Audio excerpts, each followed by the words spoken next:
Hello hello hello बेटा, I am audible? बेटा अब बताओ, ऑडिबल हूँ या नहीं?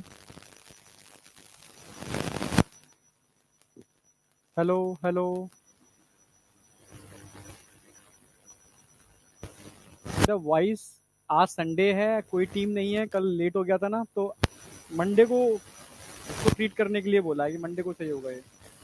ठीक है।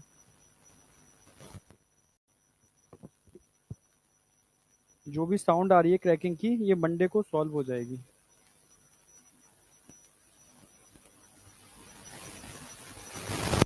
बहुत ज़्यादा है।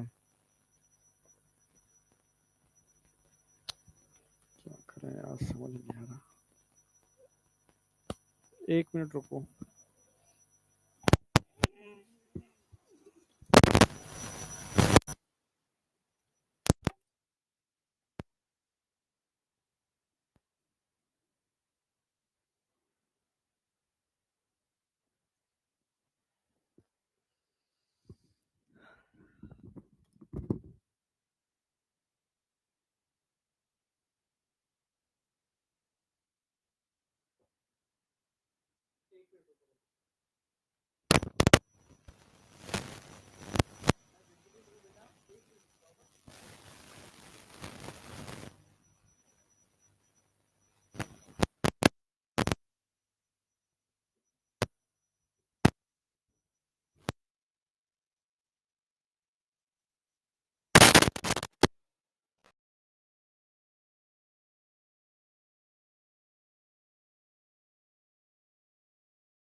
हेलो। हाँ बेटा, अब बताओ, अब पहले से बेटर हुई या नहीं हुई?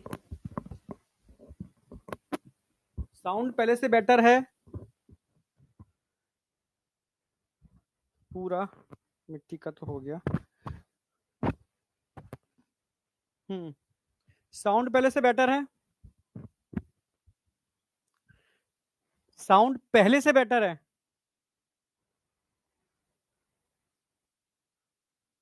बहुत बढ़िया। ओके। बेटर है, बस यही चाहिए था मुझे। पहले से बेटर है, ओके। अब आ जाओ। ठीक है, पहले से बेटर है। तो आज चैप्टर एंड करने वाले हैं हम लोग, ठीक है? हाँ, चैप्टर का एंड हो जाएगा बेटर है, बस। बेटर रहनी चाहिए। बस चैप्टर एंड करना है, आर से मतलब नहीं है, चैप्टर एंड करना है मुझे, जिससे कि कल नया चैप्टर स्टार्ट कर पाऊं, पर प्रॉपर रिवीजन के साथ, ठीक है? हाँ, मैं रिवीजन कराऊंगा पहले, फिर आगे बढ़ूंगा। तो सबसे पहले हम बात करेंगे रिवीजन के अंदर कल मैंने क्या क्या कराया था। एक बार देख लो फटाफट। कल मैंने टर्नओवर नंबर बताया था, ठीक है? और टर्नओवर नंबर में मैंने बताया था बेटा, हर एंजाइम का, क्या हर बायोमोलिक्यूल का एक टर्नओवर नंबर होता है, ठीक है?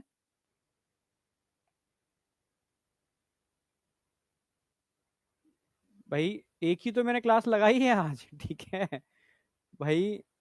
हाँ, क्यों? क्योंकि छुट्टियां होने वाली हैं आपकी, ठीक है? छुट्टियां होने वाली हैं तो एक क्लास मैंने एक्स्ट्रा लगा ली है। भाई, जो बहुत ज्यादा एक्स्ट्रा क्लास लेता है उससे आप बोल सकते हो ये वाली बात, ठीक है? हाँ, तो उससे बोलो ना। जो क्लास बहुत कम लेता है एक्स्ट्रा, ठीक है, वो भी इसलिए क्योंकि छुट्टियां होने वाली हैं, इसलिए मैं एक दो क्लास ले लेता हूँ, एक आज ले लेता हूँ, और एक कभी बीच में मुझे लगेगा तो एक ले लूंगा बीच में, ठीक है? क्योंकि छुट्टियां होने वाली हैं। मुझे तो पता भी नहीं है आज तुम्हारी एक्स्ट्रा क्लास थी। भाई, मेरी तो अब बहुत पहले से लगवा दी थी मैंने, कि मैंने कहा कि सर संडे को आप लगा देना, ठीक है? जैसे कि मंडे को मैं नया चैप्टर स्टार्ट कर दूंगा, और आगे दिवाली की छुट्टियां होने वाली हैं थोड़ी सी, ठीक है? तरुण सर डेंजर हैं तो ये क्या मतलब है? ठीक है, तुम जिससे डेंजर समझते हो उससे कुछ नहीं कहते हो, और जिसे कुछ सब मतलब ठीक है डेंजर नहीं समझते हो तो कुछ भी कह लेते हो। समझ रहे हो? वो डेंजर लगते हैं पर है नहीं वो, ठीक है ठीक है, कह सकते हो तुम उनसे भी, ठीक है?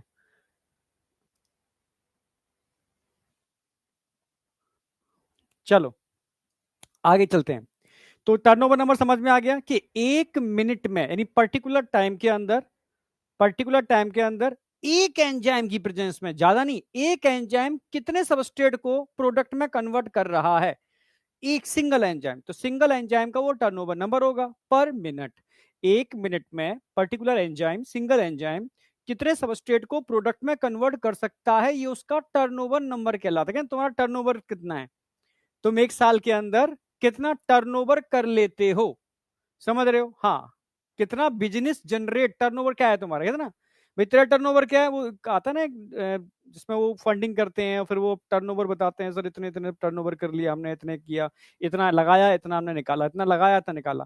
तो बस वही तो चीज है यहाँ पर। यहाँ पर एंजाइम है, सिंगल एंजाइम, सबस्ट्रेट डाला, कितना टाइम के अंदर कितना उसको सबस्ट्रेट को प्रोडक्ट में कन्वर्ट कर दिया, ये उसका टर्नओवर है, ठीक है?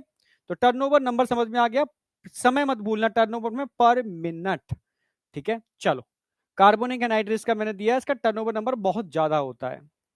आगे मैंने बात की थी भाई, एंजाइम क्या होते हैं? एंजाइम बायो कैटलिस्ट होते हैं। स्ट्रक्चर एंजाइम का 3D होता है, 3D स्ट्रक्चर, क्योंकि इसकी एक्टिव साइड स्पेशली 3D होती है, ठीक है? बनते कैसे हैं एंजाइम? भाई पहले तो सिंपल मोतियों की एक माला होती है, प्राइमरी स्ट्रक्चर। वो माला डिफरेंट टाइप के हेलिकल स्ट्रक्चर बनाती है, सेकेंडरी स्ट्रक्चर। फिर वो हेलिकल स्ट्रक्चर मिलकर के जगह जगह 3 डायमेंशन पॉकेट्स या क्रिवाइसिस बनाते हैं, ठीक है? हाँ, 3 डायमेंशन पॉकेट्स या क्रिवाइसिस बनाते हैं, बिल्कुल लाइका, कह सकते हो जो ऊन होती है ना, स्वेटर बनते हैं, उसका जो गुल्ला बनता है लाइका 3D, ठीक है? उस तरीके का स्ट्रक्चर बनता है, इसको हम क्या बोलते हैं? 3D structure of enzyme. सारे एंजाइम प्रोटीन से मिलकर बने होते हैं, सारे enzyme except ribozyme and ribonuclease, it is a small segment of RNA which have catalytic property. Okay.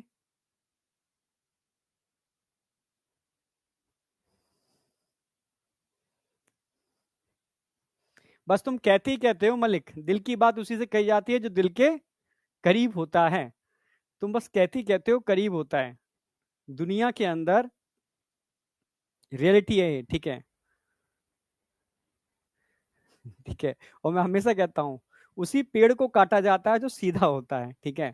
इसलिए सीधा कभी किसी को होना नहीं चाहिए। हाँ, दिल के करीब होना एक अलग बात है, ठीक है। मैं देखो, मैंने बचपन में जिन टीचरों से पढ़ा है सरकारी स्कूल के अंदर, वो टीचर खूंखार थे।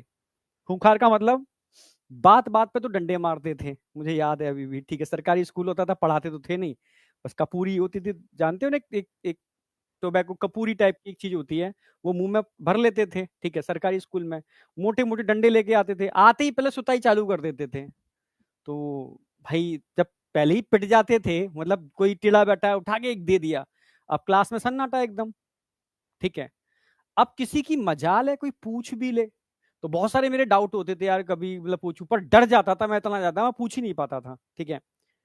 तो वो चीज मैंने थोड़ी फील की, तो मैंने कहा भाई जब मैं टीचर बना टीचर, तो मुझे लगा यार बच्चे को डराना नहीं चाहिए, ठीक है। थोड़ा सा मतलब वो आपसे बॉन्डिंग बना पाए, जब वो आपसे बॉन्डिंग बना पाएगा तभी तो वो हर क्वेश्चन आपसे डिस्कस कर पाएगा, ठीक है। और तभी एक्चुअल में आप उसके क्वेश्चन को ढंग से सॉल्व कर पाओगे। रियलिटी है, मैं मतलब दुनिया के सारे टीचर्स के लिए बोलता हूँ कि बच्चों के संग एक ऐसी बॉन्डिंग होनी चाहिए जिसके अंदर वो अपने मन की बात, अपने जो भी डाउट्स हैं, वो बिना डरे, बिना झिझक, बिना सेकंड थॉट यार क्या होगा कुछ नहीं, सीधे पूछ ले, तब जाके टीचर उसको अच्छे से एनालाइज करके उसको एक्सप्लेन कर पाता है, ठीक है। इससे टीचर का भी फायदा होता है, क्योंकि जो टीचर बच्चों से ज्यादा इंटरेक्ट करता है, नो डाउट, ठीक है, उससे टीचर को भी बहुत फायदा होता है। और जो बच्चे टीचर से ज्यादा इंटरेक्ट करते हैं उससे बच्चों को भी बहुत फायदा होता है। समझ रहे हो ना? हाँ, समझे? यस, रियलिटी है, ठीक है। तभी तो बहुत सारी जगह, चलो खैर, ठीक है।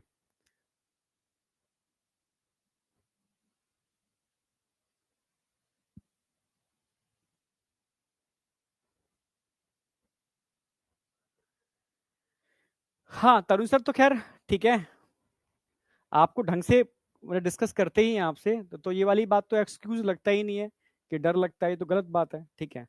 मैं तो नॉर्मल गवर्नमेंट स्कूल के टीचर्स की बात कर रहा हूँ, वहाँ जो मैंने देखा है उसके हिसाब से थोड़ा सा मतलब आपको भी सारे टीचर से, चाहे यहाँ पढ़ रहे हो, चाहे अपने स्कूल में पढ़ रहे हो, साथ में पैरेलल कहीं पढ़ रहे हो, टीचर से पूछने में मतलब कहीं सेकंड थॉट नहीं आना चाहिए, बिंदास होके पूछा करो, ठीक है। सही मायने में यही तरीका होता है। मैं कल्पना चावला के फादर से मिला भी था, तो मैंने पूछा था, क्योंकि एक हम लोगों ने कॉलेज के अंदर बहुत बड़ी एक मतलब कॉन्फ्रेंस कराई थी, तो उनके फादर को बुलाया था। कल्पना चावला को जानते ही हो आप? हाँ, ठीक है, तो उनके फादर को बुलाया था, तो सबने क्वेश्चंस किए, तो भाई बिटिया बचपन से साथ रही है, बड़ा किया है, तो पूछा कि बिटिया की क्वालिटी क्या है, एक क्वालिटी जो बच्चों को हेल्प कर दे। तो उन्होंने एक ही बात बोली थी, जब बिटिया मेरी क्लासरूम से, जब मतलब कि फादर का कनेक्शन होता है थोड़ा सा, क्लास से जब बाहर निकलती थी तो वो सारे डाउट क्लियर करके निकलती थी, वो कोई डाउट लेकर क्लास से बाहर नहीं निकलती थी। तो नो डाउट ये मुझे भी अच्छा लगा, ठीक है, कि आप भी जब भी, चाहे ऑनलाइन क्लास हो, ऑफलाइन क्लास हो, कहीं पर भी हो, क्लास के अंदर हो, ठीक है, तब तक जितने भी डाउट्स हो अपने क्लियर कर लो, ठीक है। हाँ, कोई कोई डाउट ऐसे भी होते हैं जो उस समय करंट में क्लियर नहीं होते, सेल्फ पढ़ते हो तो अगली क्लास के अंदर क्लियर करके ही बाहर निकलो, समझे? सही तरीका यही होता है। समझे या नहीं समझे? वापस आ जाओ। तो यहां तक कोई डाउट नहीं होना चाहिए, आगे आ जाओ। फिर मैंने बायो कैटलिस्ट और इनऑर्गेनिक कैटलिस्ट में अंतर बताया था। बायो कैटलिस्ट जो आप अपनी बॉडी में होते हैं, लिविंग ऑर्गेनिज्म के अंदर होते हैं। इनऑर्गेनिक कैटलिस्ट कभी आप केमिस्ट्री लैब में गए हो तो वहां आपने देखे होंगे, ठीक है, कुछ टैबलेट जैसी होती हैं, ठीक है। कॉमन 4-5 कैटलिस्ट होते हैं, हर रिएक्शन में डाल दिए जाते हैं। हीट जब होती है किसी सॉल्यूशन के अंदर हीट करते हैं, तब उनको डालते हैं, तब वो काम करते हैं, ठीक है।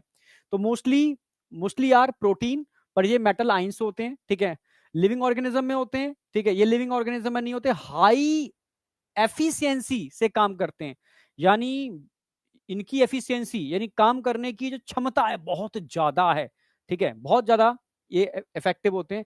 ये उनकी एफिशिएंसी बहुत लो होती है, स्लो रिएक्शन करते हैं। हाँ, हाईली स्पेसिफिक होते हैं। जब स्पेसिफिक टर्म आता है तो मतलब हर एंजाइम एक पर्टिकुलर सबस्ट्रेट को एक पर्टिकुलर प्रोडक्ट में कन्वर्ट करता है, ऐसा नहीं है कोई कॉमन एंजाइम सबको कन्वर्ट कर देगा, पर ये समझ रहे हो, नॉन स्पेसिफिक होते हैं, यानी ये टैबलेट्स होती हैं, ठीक है, मेटल्स की, किसी भी रिएक्शन में डाल दोगे तो उसको थोड़ा सा फास्ट कर देती हैं।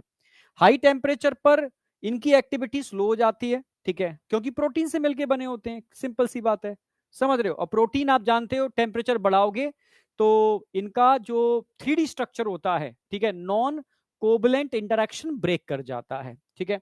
बट कुछ एंजाइम ऐसे भी होते हैं जो थर्मोफिलिक बैक्टीरिया जो हॉट स्प्रिंग्स में रहते हैं, ठीक है, जैसे टैग पॉलीमरेज पीसीआर के अंदर यूज करते हैं हम लोग, इसको हम पढ़ाएंगे आगे बायोटेक्नोलॉजी के अंदर।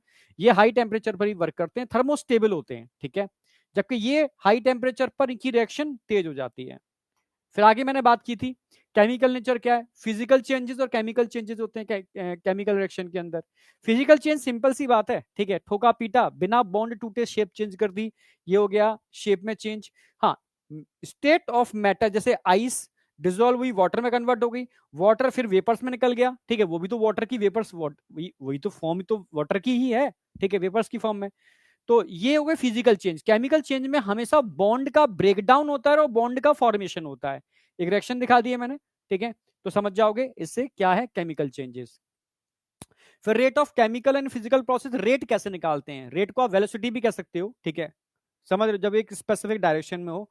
तो रेट क्या है भी, मैंने बताया था कि number of product, particular time में कितना प्रोडक्ट, ठीक है, उस पर्टिकुलर टाइम में कितना प्रोडक्ट बन रहा है, पर्टिकुलर टाइम में कितना प्रोडक्ट बन रहा है, ठीक है। तो rate of reaction can be influence by temperature, yes, temperature कम हो जाएगा तो रेट कम होती है, टेम्परेचर बहुत बढ़ा दोगे तो रेट फिर घट जाएगी, ठीक है। एक ऑप्टिमम टेम्परेचर पर रेट ऑप्टिमम होती है, तो मैंने दिखाने की कोशिश की है, ठीक है। रेट ऑफ रिएक्शन और अगर टेम्परेचर के बीच के अंदर मैं कोई चीज ड्रॉ करूं, मतलब यहाँ ग्राफ ड्रॉ करूं, तो कुछ ऐसा ग्राफ आएगा, यानी एक पर्टिकुलर टेम्परेचर 37 डिग्री सेल्सियस पर रेट ऑफ रिएक्शन मैक्सिमम होती है, क्लियर बिल्कुल। हाँ, पर अगर टेम्परेचर थोड़ा कम करूं 10 डिग्री या 10 डिग्री बढ़ा दूं तो ये रेट आधी रह जाती है, समझ गए ना मेरी बात, यस। थंब रूल एनसीईआरटी में दे रखा है, वो कहता है कि 10 डिग्री कम या 10 डिग्री बढ़ाने पर रेट आधी रह जाती है इनिशियल रेट का, ठीक है। ऐसे ही हमारी बॉडी में जो बॉडी टेम्परेचर होता है 37 डिग्री सेल्सियस होता है, इस पर सारे एंजाइम परफेक्टली काम करते हैं। जब आपको फीवर आता है तो मुंह आपका कड़वा हो जाता है, आपका डाइजेशन वीक हो जाता है, समझ रहे हो क्यों, क्योंकि यहां पर सिंपल सी बात है, आपका थंब रूल लगता है, समझे।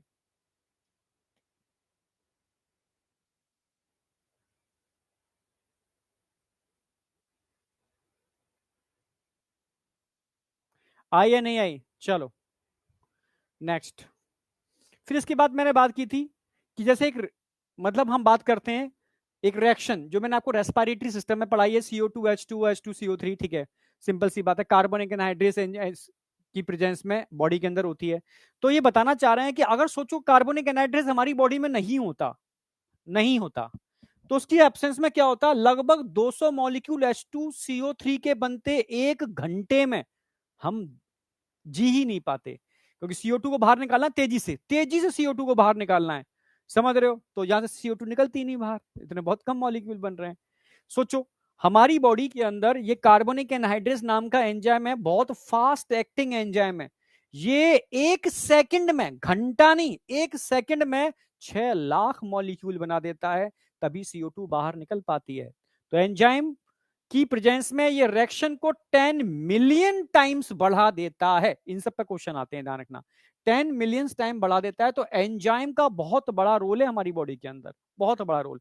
अगर एंजाइम नहीं होते बॉडी में तो जीवन संभव ही नहीं है, सिंपल सी बात। फिर एक ग्लूकोज वाला रिएक्शन दिखा दिया, भी ग्लूकोज के कई प्रोडक्ट बन रहे हैं क्योंकि एंजाइम यहां पर अलग अलग है, ठीक है। ये एंजाइम ग्लूकोज को उसमें कन्वर्ट करेगा ड्यूरिंग दो पायरुबिक एसिड में, ड्यूरिंग एरोबिक रेस्पिरेशन। पर्टिकुलर दूसरा एंजाइम होगा वो एनारोबिक रेस्पिरेशन में लैक्टिक एसिड बनाते हैं, जो मसल्स के अंदर बनता है, और बाहर करोगे फर्मेंटेशन होगा, वहां एल्कोहल बनेगा। अब आ जाओ, अब बात आती है कि भैया एंजाइम, समझ में आ गया कि एंजाइम बहुत इंपॉर्टेंट रोल प्ले करते हैं। आखिर एंजाइम इतने कम टाइम के अंदर इतने मॉलिक्यूल को मतलब कैसे कन्वर्ट कर लेते हैं प्रोडक्ट में, समझना, इनकी रिएक्शन, ये रिएक्शन को इतना फास्ट कैसे करा लेते हैं। अब समझते हैं इस चीज को। भाई एंजाइम करते क्या है, किसी भी रिएक्शन की, भाई कोई भी रिएक्शन हो रही है, ठीक है, उस रिएक्शन के लिए एक एक्टिवेशन एनर्जी होती है, क्या होती है, एक एक्टिवेशन एनर्जी। ये जैसे मानो मुझे यहां से ठीक है, यहां से जम्मू कश्मीर जाना है, दिल्ली से जम्मू कश्मीर, तो मुझे, मैंने कल बहुत सारे एग्जाम्पल दिए थे, मुझे 1,000 रुपए किराया लगेगा तब मैं वहां तक पहुंचूंगा। ठीक है, अगर वही किराया मेरा 1 रुपए लगे भाई, तो मैं रोज चक्कर लगा सकता हूँ ना भाई, मेरी एक्टिवेशन एनर्जी कम हो गई, जो काम मेरा इतनी सारी एनर्जी में हो रहा था वो मात्र 1 रुपए में हो रहा है। समझ में आया? तो उसको कहते हैं एक्टिवेशन एनर्जी। जो काम आपका बहुत ज्यादा एनर्जी में हो रहा है वो कम में स्टार्ट हो जाए। और एक्टिवेशन एनर्जी होती क्या है भाई? किसी भी रिएक्शन को स्टार्ट करने के लिए जो स्टार्टिंग में एनर्जी लगती है वो एक्टिवेशन एनर्जी है। समझना भाई, किसी ट्रक को स्टार्ट करने के लिए 10 आदमी चाहिए, वो धक्का लगाएंगे तब जाके ट्रक चालू होगा। तो समझ गए ना मेरी बात? और सोचो, वो ट्रक मात्र एक चाबी लगाते ही क्या हो जाए? चालू हो जाए। तो चाबी क्या काम कर रही है? वो एक्टिवेशन एनर्जी का काम, वो एंजाइम का काम कर रही है। चाबी लगाई, आपकी 10 लोगों की जरूरत नहीं है आपको, आपने चाबी लगाई, घुमाई, चालू हो गया, सिंपल। तो अगर कोई काम जो बहुत ज्यादा एनर्जी यूज करके हो रहा है वो कम एनर्जी में हो जाए, तो समझ लो वहां हमने क्या कर दिया? एक्टिवेशन एनर्जी को कम कर दिया। तो एंजाइम क्या काम करते हैं? इस एक्टिवेशन एनर्जी को कम कर देते हैं, सिंपल सी बात है। ठीक है, तो अब कैसे? आगे मैंने बताया भी था कि जैसे ये एक रिएक्शन है भाई, सबस्ट्रेट को प्रोडक्ट में कन्वर्ट करना है, तो सबसे पहले सबस्ट्रेट्स को उस पहाड़ की टॉप पर लेके जाना पड़ेगा। मान लो एक पत्थर का बहुत बड़ा टुकड़ा है, इसको उठा के ऊपर ले जाओ, ऊपर ले जाके जब छोड़ोगे तो अपने आप 2 पार्ट में टूट जाएगा। ठीक है, समझना, प्रोडक्ट में कन्वर्ट हो गया, सिंपल सी बात है। तो यहां से यहां तक ले जाने में आपकी दम निकल जाएगी। क्यों? क्योंकि यहां पर आपको एनर्जी देने पड़ेगी। समझ रहे हो? हाँ, इट्स एक्टिवेशन एनर्जी। रिएक्शन यहां से चालू होगी, रिएक्शन तो यहां से चालू होगी, तो जब यहां से छोड़ोगे तब ये टूटेगा, प्रोडक्ट में कन्वर्ट होगा। अगर आप एंजाइम यूज कर लो तो क्या होगा? जो ये एक्टिवेशन एनर्जी है विदाउट एंजाइम, एंजाइम की प्रेजेंस में ये बिल्कुल कम रह जाएगी, क्योंकि एंजाइम सबस्ट्रेट कॉम्प्लेक्स बनेगा, और सबस्ट्रेट कॉम्प्लेक्स बनने के बाद ये एंजाइम इस सबस्ट्रेट को प्रोडक्ट में कन्वर्ट कर देगा बहुत कम एनर्जी में। तो एंजाइम की प्रेजेंस में ये एक्टिवेशन एनर्जी क्या हो जाती है? कम हो जाती है, सिंपल सी बात। समझ रहे हो? इन presence of enzyme activation energy बहुत कम होगी। जब एंजाइम सबस्ट्रेट कॉम्प्लेक्स बनता है, यहां तक की रिएक्शन कैसी है? रिवर्सिबल है, रिवर्सिबल है। पर जैसे ही आगे बढ़ेंगे तो फिर रिवर्सिबल नहीं है, फिर तो भाई रिजल्ट आना ही आना है। एक बार पत्थर छोड़ दिया तो वापस नहीं आ सकता। हाँ, यहां तक पत्थर ले गए हो तो वापस नीचे लेके आ सकते हो, पर एक बार छोड़ दिया आपने यहां से तो वापस नहीं आ सकता। क्लियर है? तो मैंने बताया भी था, एंजाइम सबस्ट्रेट कॉम्प्लेक्स बनता है, ठीक है, ये अनस्टेबल पोजीशन है। फिर एंजाइम प्रोडक्ट, ये भी अनस्टेबल है। समझ रहे हो? अब ये अनस्टेबल है, ये स्टेबल नहीं है। ये स्टेबल है, अलग अलग है, ये स्टेबल है, अलग अलग है, ये जुड़े हुए हैं, अनस्टेबल कंडीशन है, ध्यान रखना। यहां से यहां तक की रिएक्शन कैसी है? रिवर्सिबल है, पर एक बार इसमें कन्वर्ट हो गया तो ये रिवर्सिबल नहीं है। क्लियर है? बिल्कुल इरिवर्सिबल प्रोसेस है। फिर मैंने एक चीज और बताई थी आपको, अगर सबस्ट्रेट और प्रोडक्ट नीचे है सबस्ट्रेट से, सबस्ट्रेट ऊपर है, प्रोडक्ट नीचे है सबस्ट्रेट से, तो ये एनर्जी क्या होगी? रिलीज होगी। मतलब प्रोडक्ट की एनर्जी ज्यादा है सबस्ट्रेट की एनर्जी से। समझ रहे हो ना मेरी बात? तो यहां एनर्जी क्या हो रही है? रिलीज। मतलब प्रोडक्ट बनना है ना, तो ये एनर्जी रिलीज करता हुआ नीचे जाएगा। समझ रहे हो? फ्री एनर्जी क्या होगी? रिलीज हो गई। हाँ, समझना मेरी बात? फिर मैंने बताया था आपको, इसको कौन सी रिएक्शन बोलेंगे? इसको एक्सोथर्मिक रिएक्शन बोलेंगे, जिसके अंदर एनर्जी क्या हो रही है? रिलीज हो रही है। समझ रहे हो? अगर कंडीशन बताई भी थी मैंने, पोटेंशियल एनर्जी, ठीक है, ये एक्सोथर्मिक रिएक्शन है। एंडोथर्मिक रिएक्शन में क्या होगा भाई? सबस्ट्रेट से प्रोडक्ट बन रहा है, तो इतनी एनर्जी क्या हो रही है? एब्जॉर्ब हो रही है। तो कैसी रिएक्शन हो गई? ये एंडोथर्मिक रिएक्शन हो गई। ये एंडोथर्मिक हो गई, ये एक्सोथर्मिक हो गई, थोड़ा ध्यान रखना।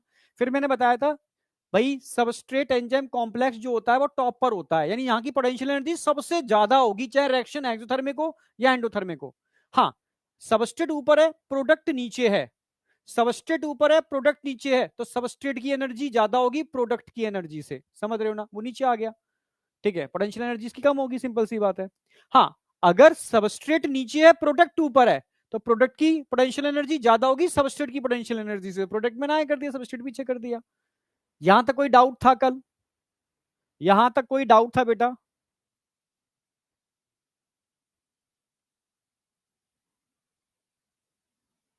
यस है, नो? मुझे हाँ है ना में रिस्पॉन्स दो। नो,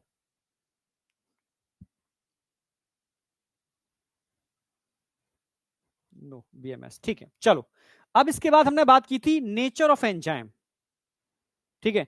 अगर मैं नेचर ऑफ एंजाइम की बात करता हूं कि एंजाइम वर्क कैसे करते हैं, तो एनसीईआरटी में एक थोड़ा पैरा दे रखा है इसका, ठीक है, और समझाने की कोशिश कर रहा है कि भाई कुछ स्टेप्स दिए एनसीईआरटी में, मैं तुम्हें दिखा भी दूं। ये स्टेप्स हैं एनसीईआरटी के, इनकी बात बात कर रहा हूँ। क्वेश्चन आ भी जाता है। तो सबसे पहले अगर मैं बात करूंगा, इसको कुछ ऐसे करते हैं,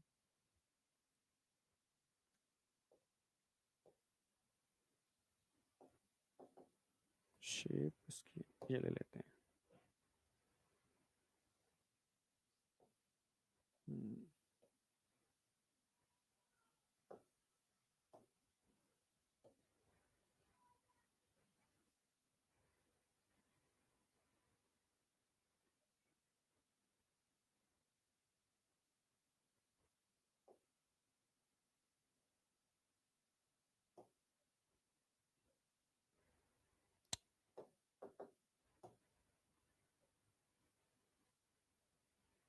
मान लो कि इसको हम कॉपी नहीं कर सकते, कोई नहीं। अच्छा, ये पूरा नहीं आएगा, कोई नहीं।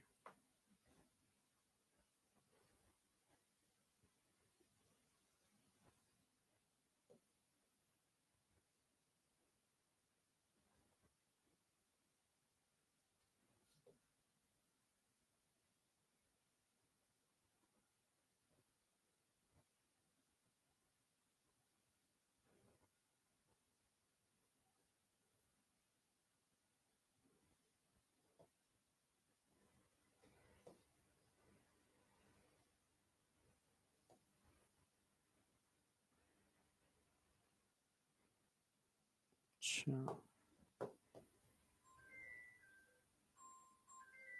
अरे यार। हम्म,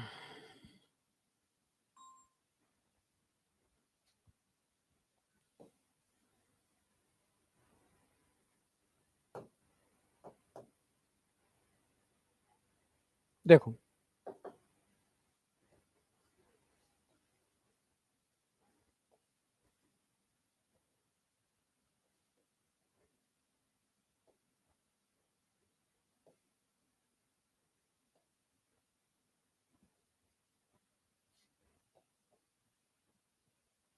ठीक है, मान लो ये एंजाइम है आपका,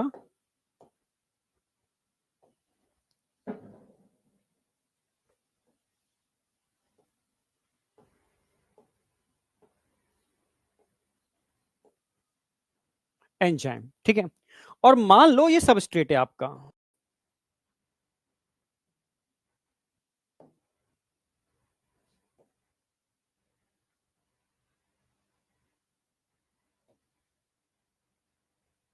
सही, बहुत सही, ये सबस्ट्रेट है आपका।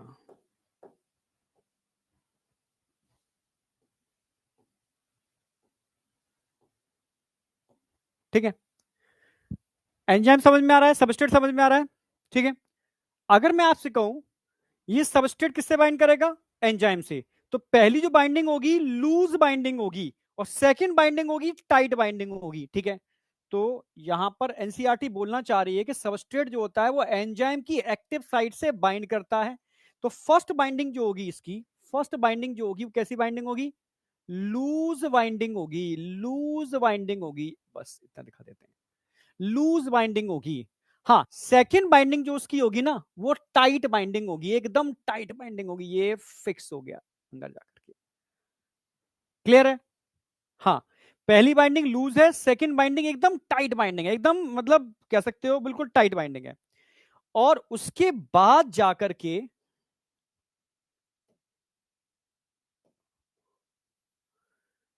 यहां पर बॉन्डिंग, क्योंकि भाई सबस्ट्रेट कन्वर्ट टू प्रोडक्ट तो बॉन्डिंग में चेंज आएगा, और तब जाकर के फाइनल कोई प्रोडक्ट बनेगा। प्रोडक्ट बना देते हैं भाई, कोई नई शेप बना देते हैं, त्रिभुज बना देते हैं, चलो।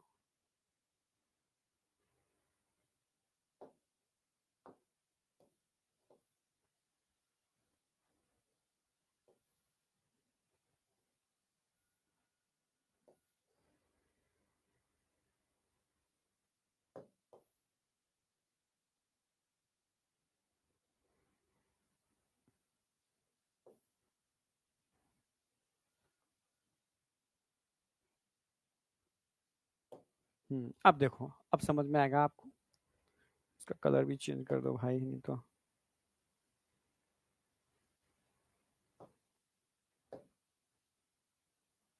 हम्म, ठीक है, येलो ही सही है।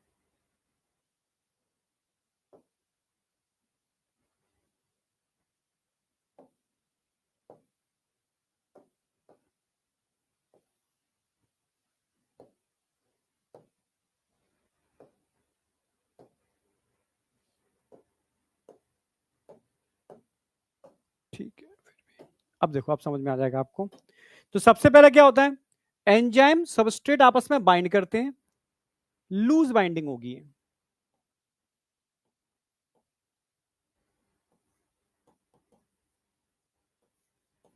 सारे स्टेप में एनसीईआरटी लिख दे रहा हूं, लूज बाइंडिंग होगी। फिर यहां करके एकदम टाइट बाइंडिंग होगी।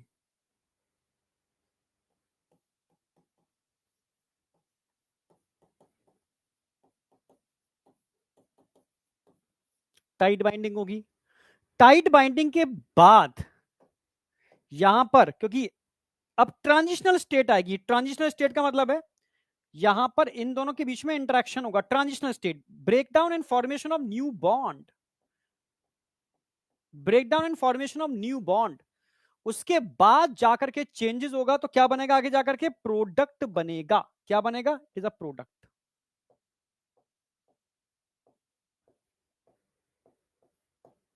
एंजाइम। और फाइनली भाई दोनों की भाई साइड मैच ही नहीं खाएगी, तो प्रोडक्ट यहां से क्या निकल के बाहर आ जाएगा, और एंजाइम अलग हो जाएगा। ये सारे स्टेप सीक्वेंस से पूछे जाते हैं, वो मैं अभी आपके अरेंज कर रहा हूं सारे के सारे। ये अरेंज हो गया, और ये आके रिएक्शन क्या हो गई, कंप्लीट रिएक्शन हो गई। ठीक है, loose binding, then tight binding, और टाइट बाइंडिंग के बाद फाइनली क्या होगा भाई, टाइट बाइंडिंग के बाद क्या होगा, ये आप समझ गए होगे। जब टाइट बाइंडिंग हो जाएगी तो क्या होगा भाई, इंटरमीडिएट फॉर्मेशन होगा, जिसके अंदर मैंने बताया था formation and breakdown of bond होगा। ठीक है,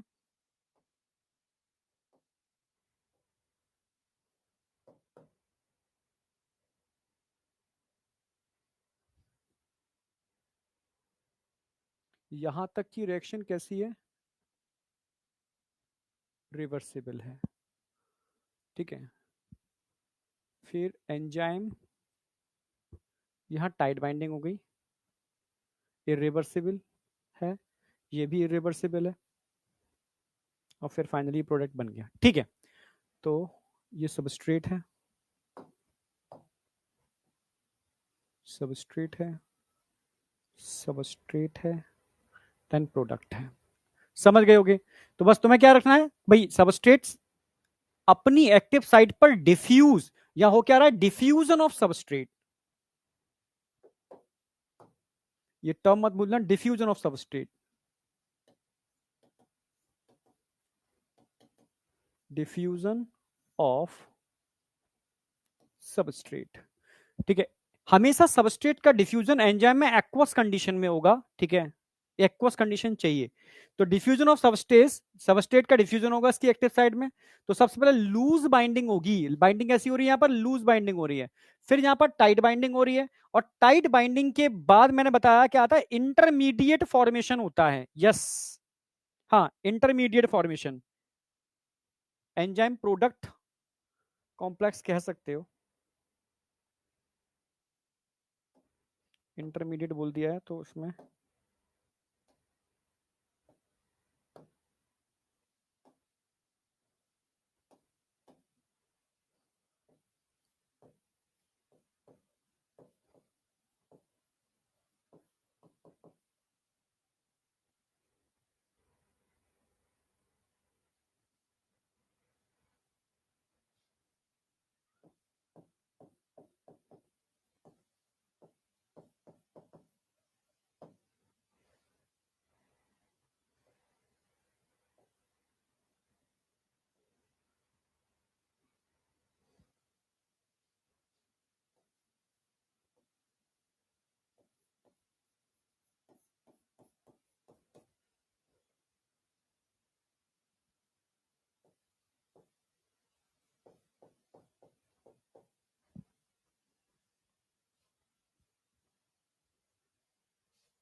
ठीक है, समझ गए होगे। ठीक है, इंटरमीडिएट फॉर्मेशन होगा।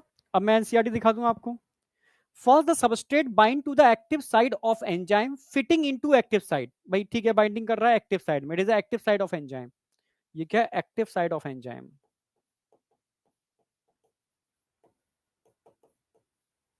ठीक है, फर्स्ट स्टेप समझ में आ गया। सेकंड क्या कर रहा है? The binding of substrate induce the enzyme to alter the shape fitting more tightly around the substrate. तो पहले लूज बाइंडिंग हो रही है, ठीक है, ये लूज बाइंडिंग हो रही है, देन क्या हो रही है? टाइट बाइंडिंग हो रही है, टाइट बाइंडिंग हो रही है। टाइट बाइंडिंग होने के बाद क्या होगा? नंबर थर्ड पर टाइट बाइंडिंग होने के बाद क्या होगा जरा देखो। The active site of the enzyme now in close proximity of the substrate, ठीक है, ब्रेक द केमिकल बॉन्ड। अब चेंजेस हो रहे हैं यहां पर, चेंजेस हो रहे हैं, मैंने बताया था क्या होगा? Break down and formation of chemical bond, breakdown and formation of chemical bond, break the chemical bond of the substrate and the new enzyme product complex is formed। तो अब जब ब्रेक हो जाएगा तो ब्रेक होने के बाद क्या होगा भाई? ये ब्रेक हुआ, ब्रेक होने के बाद क्या होगा? New enzyme product complex is formed. ठीक है भाई, ये बन गया कॉम्प्लेक्स। कॉम्प्लेक्स बनने के बाद क्या होगा? कॉम्प्लेक्स बनने के बाद क्या होगा? The enzyme released the product of reaction and the free enzyme is ready to bind the another molecule of the substrate and run through, ठीक है, कैटालिटिक साइकिल वंस अगेन। समझ में आ गया होगा, क्योंकि प्रोडक्ट की जो शेप होती है वो चेंज हो जाती है। ठीक है,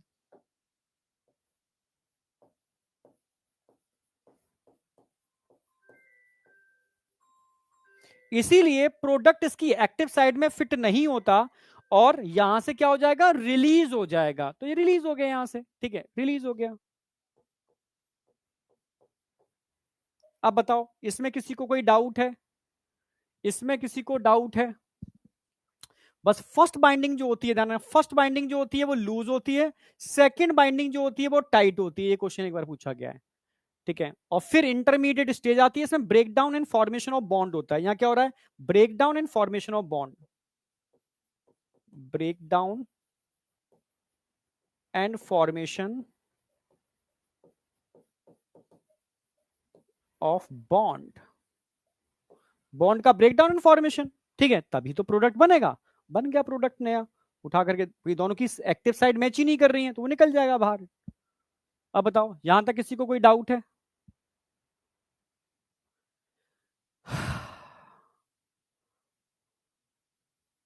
आदित्य यादव, थैंक यू।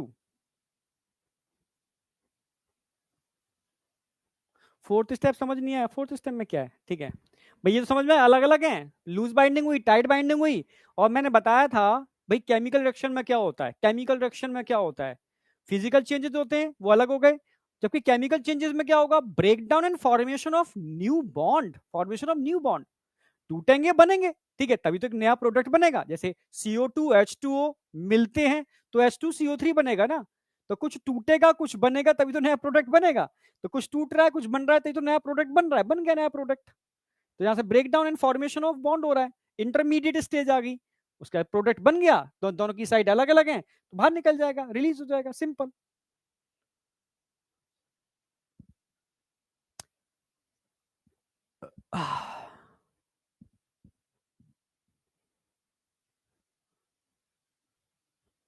यहां तक कोई डाउट?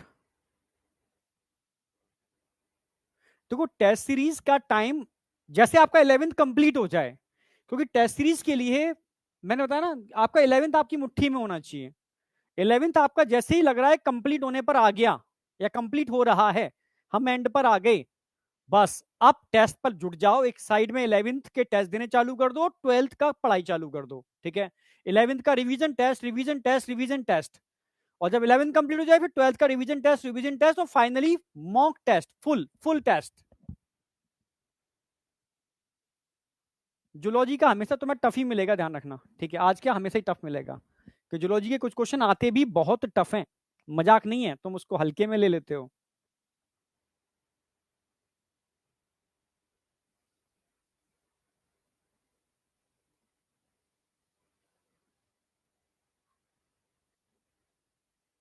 चलो यहां तक बताओ, कोई डाउट है किसी को?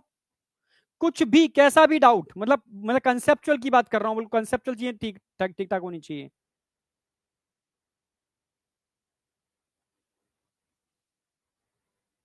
चलो बहुत बढ़िया। डिफ्यूजन ऑफ सबस्ट्रेट, एक्चुअल में तुम समझो मेरी बात, चलो उसको बताता हूं अभी मैं, ठीक है। तुम्हें क्या पता है कि एंजाइम के पास आंखें लगी हुई हैं कि, या सबस्ट्रेट के पास आंखें हैं कि वो एंजाइम बोला दौड़ो दौड़ो दौड़ो उसकी साइड में बैठेंगे जाकर के, ऐसा होता है क्या? नहीं भाई, बीकर के अंदर एंजाइम भरे पड़े हैं, आपने सबस्ट्रेट डाल दिया, तो सबस्ट्रेट एंजाइम से डिफ्यूजन के थ्रू ही तो जाएगा, ठीक है। तभी तो कहते हैं अगर तुम लो टेम्परेचर कर दोगे तो लो टेम्परेचर पर, टेम्परेचर कम करने पर डिफ्यूजन की प्रोसेस नहीं होती, इसलिए एंजाइम की एक्टिविटी सप्रेस हो जाती है। टेम्परेचर ऑप्टिमम रखोगे तो डिफ्यूजन बहुत तेजी से होता है, तो एंजाइम ऑप्टिमम परफॉर्म करता है।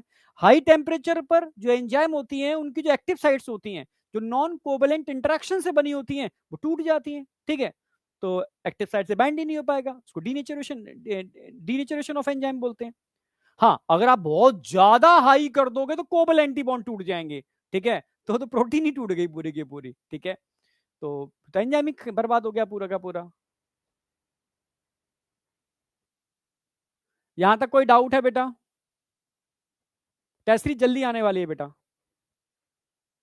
यहां तक कोई डाउट है? नहीं, आगे बढ़ रहा हूं मैं। तो ये सारे स्टेप आपके क्लियर हैं, यहां तक कोई डाउट नहीं। एनसीईआरटी यहां तक आपकी, मैं एनसीईआरटी साथ है इसमें, ध्यान रखना इंक्लूडेड है, पूरी लाइन टू लाइन बैठ जाना एनसीईआरटी लेकर के, समझ गए? आगे बढ़ रहा हूं। अब आएगा बहुत इंपॉर्टेंट, मतलब क्वेश्चन यहीं से आता है, मान के चलो। Very very very very very important यार, बायोमोलिक्यूल का ये बहुत इंपॉर्टेंट पार्ट है, मतलब इसका फैक्टर अफेक्टिंग एंजाइम एक्टिविटी। भाई 4 फैक्टर हैं जो एंजाइम की एक्टिविटी समझने का है, मैं पहले बोल दूं, रिएक्शन मैकेनिज्म समझने का है, केएम वैल्यू ये वो सब मतलब समझने का है, पूरा दिमाग लगाना। अगर दिमाग डाइवर्ट चल रहा हो, खिड़की में झांक के कहीं देख रहे हो तो नहीं होगा, ठीक है। यही यही फोकस करना होगा आपको, ठीक है। तो अब बात कर रहे हैं कि फैक्टर अफेक्टिंग एंजाइम एक्टिविटी, वो कौन कौन से फैक्टर हैं, चारों समझने के हैं। टेम्परेचर एंजाइम की एक्टिविटी पर जबरदस्त इफेक्ट डालता है, अभी बताया, कम टेम्परेचर पर डिफ्यूजन स्लो हो जाता है, हाई टेम्परेचर पर डीनेचुरेशन हो जाएगा, और हाई कर दोगे तो कोवेलेंट टूट जाएंगे। ऑप्टिमम टेम्परेचर पर ही एंजाइम परफेक्टली वर्क करते हैं। पीएच, यस, आपको मैंने ज्यूटेराइन कंसेप्ट बताया था, क्योंकि एंजाइम प्रोटीन से मिलकर बने होते हैं, ठीक है। प्रोटीन अमाइनो एसिड से मिलकर बने होते हैं, और अमाइनो एसिड स्पेसिफिक पीएच पर स्पेसिफिक परफॉर्म करते हैं, क्योंकि मैंने बताया था ना एम्फोटेरिक नेचर के होते हैं, यस। इसलिए एंजाइम पर पीएच का इफेक्ट पड़ता है। अगर माउथ में निकलने वाला सलाइवरी एमाइलेज, समझना मेरी बात, गट में चला जाएगा तो काम नहीं करेगा।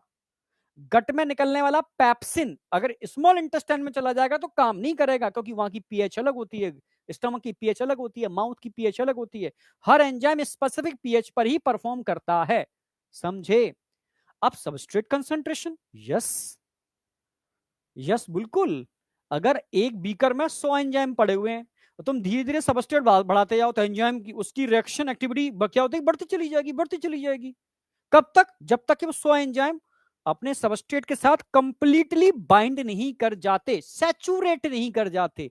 यानी सबस्ट्रेट कंसंट्रेशन का इफेक्ट पड़ेगा कब तक? जब तक कि 100% सैचुरेशन ना हो जाए। हाँ, एक बार सैचुरेशन हो जाए उसके बाद, ठीक है, कोई फर्क नहीं पड़ेगा। मैंने बताया भी था आपको जब मैंने रेस्पिरेटरी सिस्टम पर पढ़ाया था, मैंने बताया था जब गाड़ी आती है 4 सीटें हैं तो पहली ऑक्सीजन बाइंड करेगी, तो दूसरी की बाइंडिंग एफिनिटी बढ़ जाएगी, तीसरी की उससे बढ़ जाएगी, चौथी की उससे बढ़ जाएगी। एक बार हीमोग्लोबिन पूरा सैचुरेट हो जाए फिर कोई भी ऑक्सीजन उस हीमोग्लोबिन से बाइंड नहीं कर सकती, क्योंकि उसके पास 4 ही बाइंडिंग साइट्स थी।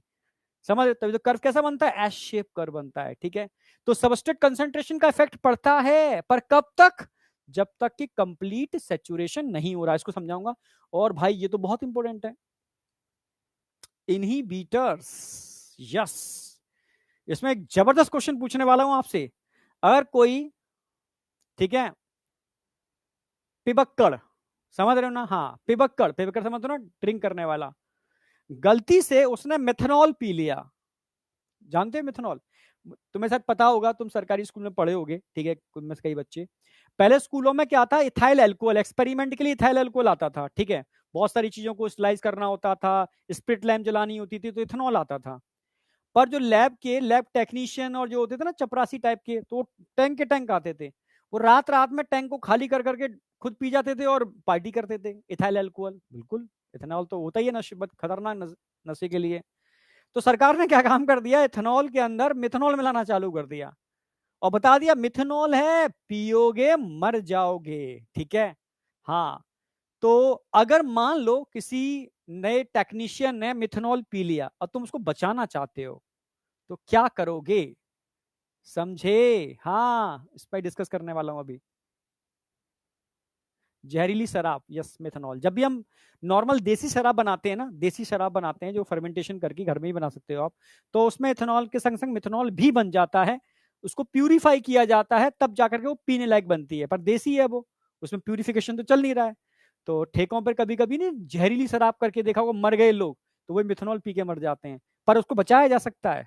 यस, अगर किसी ने मिथेनॉल पी लिया तो उसको एट दैट टाइम बचाया जा सकता है। कैसे? अभी बताऊंगा।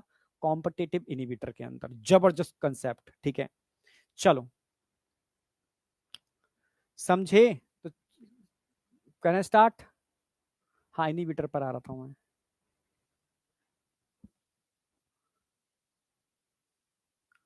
टैक्स मार्क्स डिक्रीज हो रहे हैं, क्यों नहीं होंगे? तुम पढ़ते हो नहीं।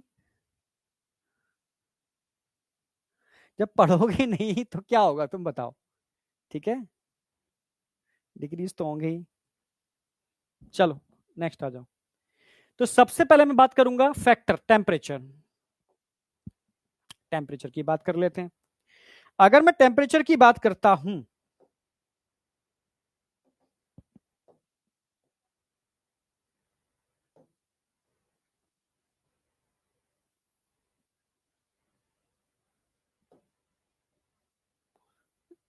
चलो मैं एक दिन तुम्हें करता हूँ मार्क्स, तुम कहाँ गड़बड़ कर रहे हो देखता हूँ। टेस्ट में मार्क्स कम आ रहे हैं, देखो दो कारण होते हैं टेस्ट में मार्क्स कम आने के।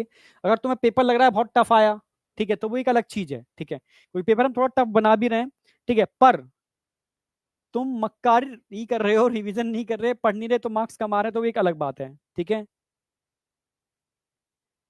तो वो एक अलग बात है, मेरी बात समझ रहे हो ना? हाँ, वो एक अलग बात है। चलो डिस्कस कर लूंगा उसको मैं। टेम्परेचर की बात चल रही है, तो मैं एक एक्स एक्सिस पर टेम्परेचर लिख रहा हूं। इधर एंजाइम एक्टिविटी की बात चल रही है।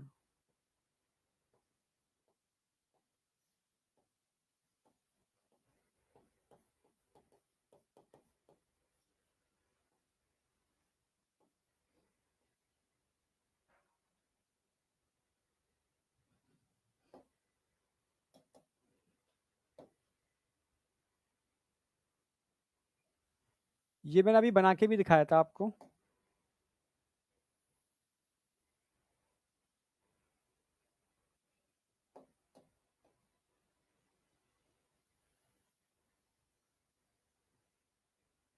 अभी थंब रूल वाला डायग्राम दिखाया था ना मैंने आपको। हाँ,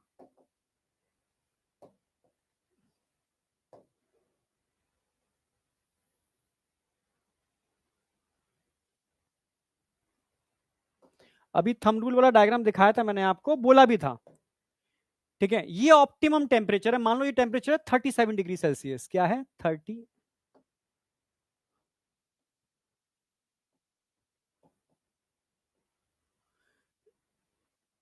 37 डिग्री सेल्सियस टेम्परेचर। तो 37 डिग्री सेल्सियस जो हमारे body, it is a body temperature, बताया भी था, it is a body temperature.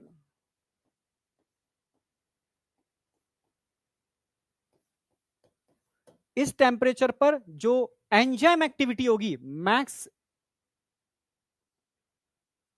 Maximum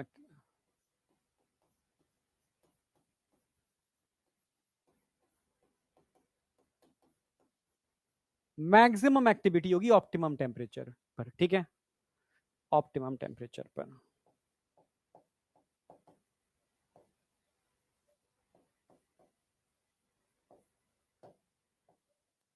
पर अगर ये टेम्परेचर आप क्या करो, इसको बढ़ाओ, तो एक्टिविटी क्या होगी? घटेगी।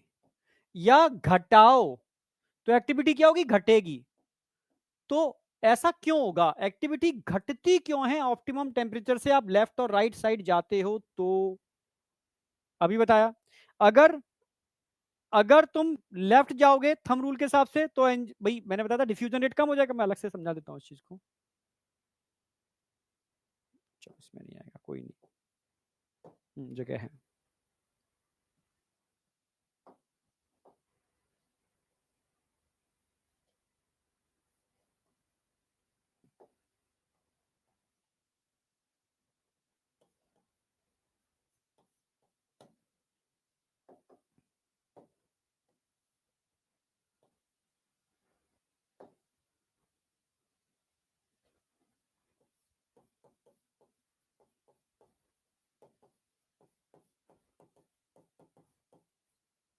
पर अगर टेम्परेचर मैं कम करता हूं, यहां से टेम्परेचर कम करता हूं तो क्या होगा, टेम्परेचर बढ़ाता हूं तो क्या होगा, दो केस आ रहे हैं, ठीक है। इंक्रीज टेम्परेचर, अब मैं कंसेप्ट के साथ बता रहा हूं, डिक्रीज टेम्परेचर।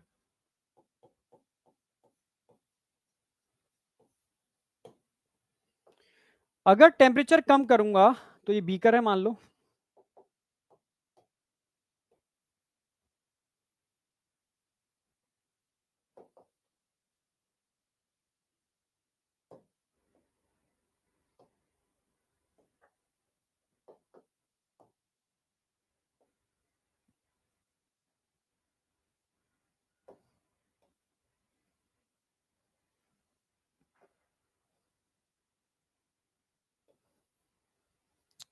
अरे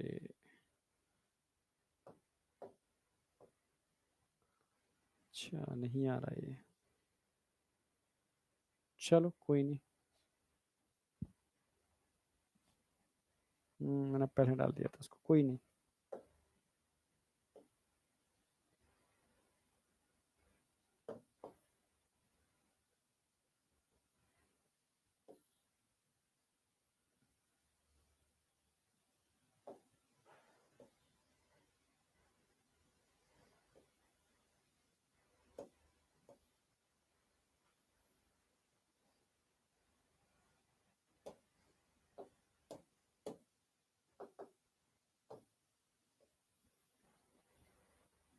ये सारे एंजाइम पड़े हुए हैं,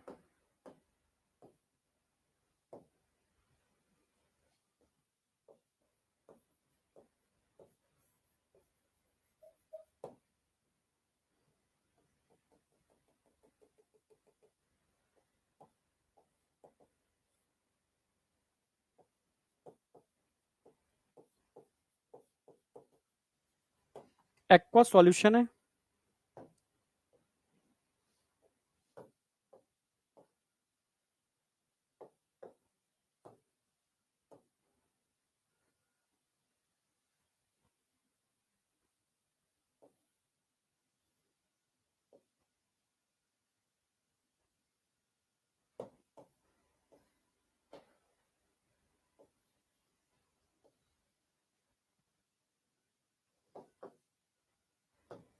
ये सब सबस्ट्रेट हैं, अरे यार, ऑल आर सबस्ट्रेट। तो टेम्परेचर लो करने पर क्या होगा, रेट ऑफ डिफ्यूजन क्या हो जाएगा, भाई ये एंजाइम क्या करते हैं, डिफ्यूज होके कहां जाते हैं, सबस्ट्रेट डिफ्यूज होके कहां जा रहे हैं, एंजाइम की एक्टिव साइड में एंटर करते हैं, ठीक है। तो अगर टेम्परेचर कम कर दूंगा तो उससे क्या होने वाला है, इससे रेट ऑफ डिफ्यूजन डिक्रीज हो जाएगा, डिक्रीज रेट ऑफ डिफ्यूजन। यानी अगर, समझना मेरी बात, अगर मैं टेम्परेचर कम कर दूंगा तो एंजाइम की एक्टिविटी कम हो जाएगी क्योंकि रेट ऑफ डिफ्यूजन कम हो जाएगा। क्लियर बिल्कुल, लिखता हूं,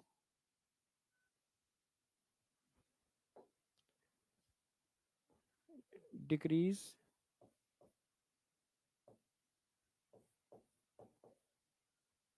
या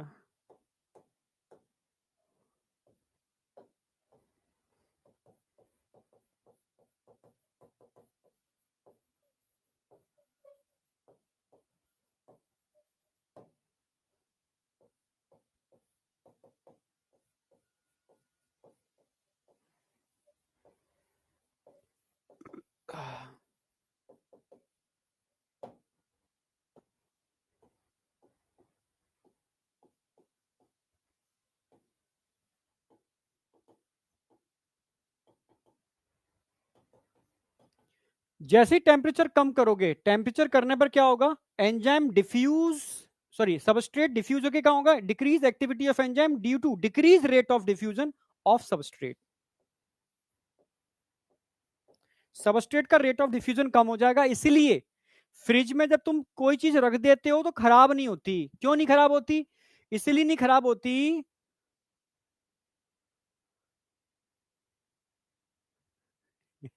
आज सर जूलॉजी मार्क्स कटवा दिए, ठीक है। अभी हार जाओगे कोई दिक्कत नहीं है, मेन अखाड़े में जीतना है, अभी मजबूत हो जाओ, ठीक है। नहीं तो जूलॉजी का पेपर मैं बुद्धू सा भी बना सकता हूँ, ठीक है। हाँ, तो तुम्हें तो लगेगा वाह वाह मजा आ गया, मैंने पूरा पेपर कर लिया, पर जब असली वाला अखाड़ा आएगा ना तो वहां गिरोगे। इसलिए कोई दिक्कत नहीं है, टिपिकल क्वेश्चन आ रहे हैं तो मजबूत तुम्हें करने के लिए आ रहे हैं, थोड़ा मजबूत बनना है, ठीक, कमजोर नहीं बनना, ठीक है। फ्रिज में कोई चीज रख देते हो तो खराब नहीं होती, क्यों नहीं होती, क्योंकि वहां पर सबस्ट्रेट और सबस्ट्रेट का एंजाइम के अंदर डिफ्यूजन रेट स्लो हो जाता है, इसलिए चीजें क्या होती हैं, खराब नहीं होती लंबे समय तक। समझ में आ गया। हाँ, अगर टेम्परेचर मैं बढ़ा देता हूं, ऑप्टिमम टेम्परेचर से बढ़ा देता हूं, ये ऑप्टिमम टेम्परेचर है,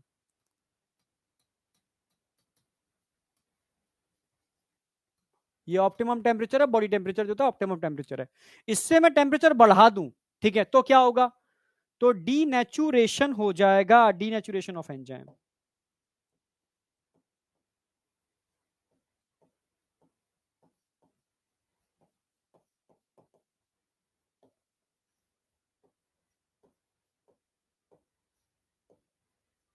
डीनेचुरेशन में क्या होता है, breakdown of non covalent interaction.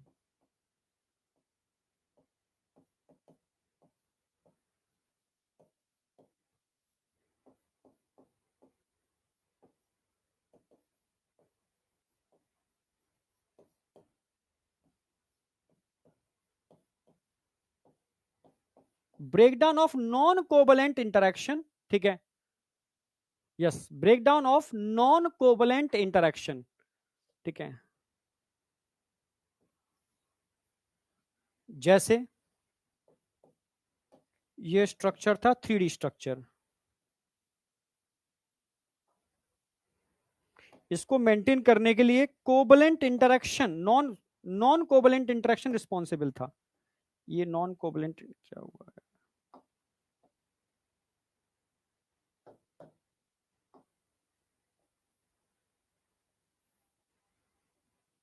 इसकी वजह से स्ट्रक्चर ये मेंटेन था, नॉन कोवलेंट, ठीक है, इसकी वजह से मेंटेन था। जैसे ही टेम्परेचर बढ़ाया, ये नॉन कोवलेंट इंटरेक्शन का ब्रेकडाउन हुआ, और ब्रेकडाउन होकर के ये सिंपल खुल गया, ठीक है, प्राइमरी स्ट्रक्चर में आ गया।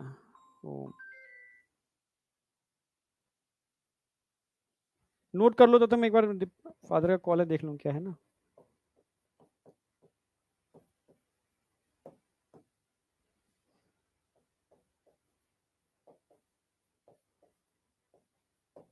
Primary structure convert into tertiary structure.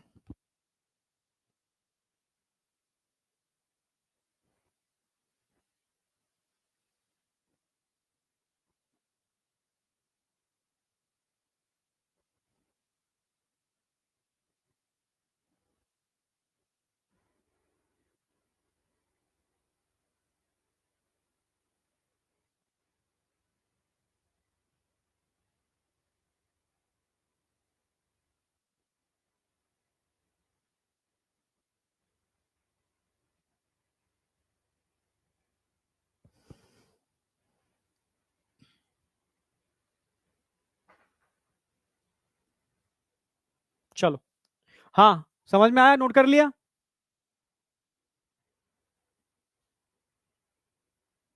Target वाले रिवीजन का प्लानर मैं दिवाली से पहले दे दूंगा आपको, यस, दिवाली से पहले आपको प्लानर मिल जाएगा, और दिवाली के बाद मैं स्टार्ट करा दूंगा, बिल्कुल, है ना।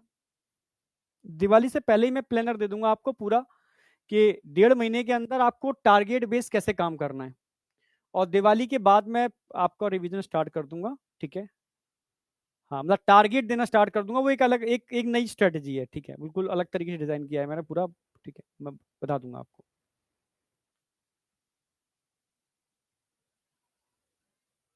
हाँ, संडे को हॉलीडे है, जिन बच्चों को ट्रैवल करना है कर सकता है, ठीक है। और जैसे अगर तुम कहोगे तो कोई क्लास ले लेंगे, तुम कहोगे तो, नहीं कहोगे तो कोई बात नहीं है। ठीक है, हाँ डिपेंड करेगा। ठीक है, कंडीशन पर तुम बताओगे। देखता हूँ कोई एक क्लास, मैं तरुण सर में तो कोई एक तो ले लेगा। ठीक है, एक तो ले ही सकते हो, मतलब डिपेंड करेगा तुम कहोगे तो। हाँ टेस्ट तो है तुम्हारा संडे को, देख लेंगे, टेंशन मत करो, वो तो अभी दूर है संडे। ठीक है, तुमसे बात करके डिस्कस करके ही करेंगे जो करेंगे। ठीक है, तुम कहोगे तो ही करेंगे, टेंशन मत लो। ठीक है, तो यहां तक बताओ कोई डाउट है किसी को? मतलब ये टेम्परेचर वाला कंसेप्ट ध्यान रखना, फैक्टर अफेक्टिंग द, ठीक है, फैक्टर अफेक्ट में enzyme activity number one temperature की बात कर रहा हूं। मैंने बताया था एक ऑप्टिमम टेम्परेचर पर भी एंजाइम की जो एक्टिविटी होती है मैक्सिमम होती है। कम करोगे एक्टिविटी कम हो जाएगी, बढ़ाओगे तो एक्टिविटी कम हो जाएगी। क्यों हो रही है? तो इसका मैं कारण बता दिया है, कॉज क्या है। टेम्परेचर कम करने पर रेट ऑफ डिफ्यूजन कम हो जाता है। ठीक है, टेम्परेचर बढ़ाने पर जो नॉन कोवलेंट इंटरेक्शन होता है, समझ रहे हो, ये नहीं non covalent interaction 3D structure में होते हैं, वो टूट जाते हैं, ब्रेक डाउन हो जाता है। ठीक है, और प्राइमरी स्ट्रक्चर में कन्वर्ट हो जाता है, ये आपका टर्शरी स्ट्रक्चर। तो फिर एक्टिव साइट बची ही नहीं, तो एंजाइम कहां से काम करेगा? समझे? चलो,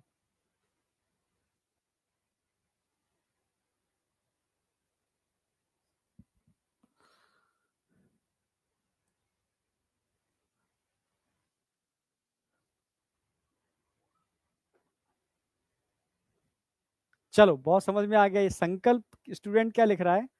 botany teacher freeze example in fungi, zoology teacher because of enzyme. अच्छा चलो बहुत सही।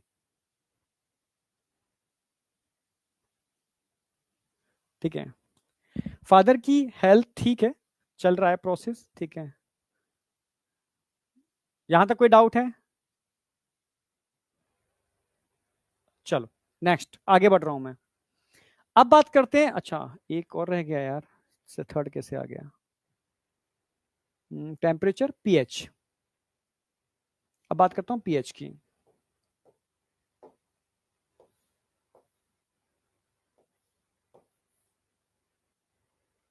हम्म, तो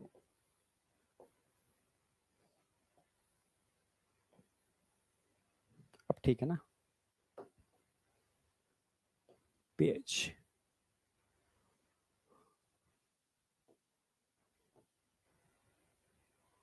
अगर मैं पीएच की बात करता हूं नंबर टू,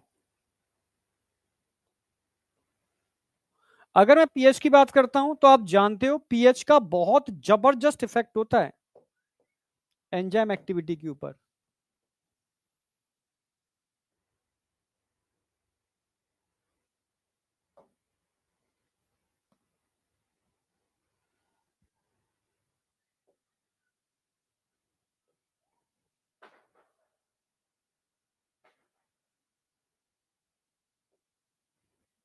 ठीक है, चलेगा, कोई नहीं, समझना। अगर मैं पीएच की, यहां पीएच की बात कर रहा हूं, पीएच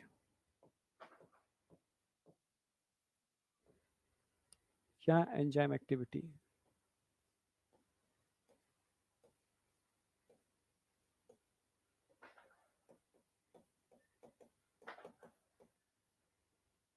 ठीक है, आप जानते हो एंजाइम किस नेचर के होते हैं? भाई एंजाइम किस नेचर के होते हैं? ऑल एंजाइम आर प्रोटीन, और प्रोटीन बने होते हैं अमाइनो एसिड से, और अमाइनो एसिड बेटा एम्फोटेरिक नेचर के होते हैं। ठीक है,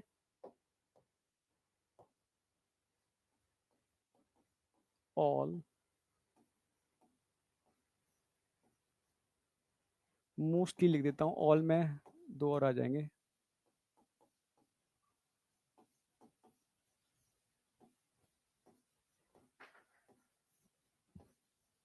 मोस्टली एंजाइम्स आर प्रोटीन, पहला।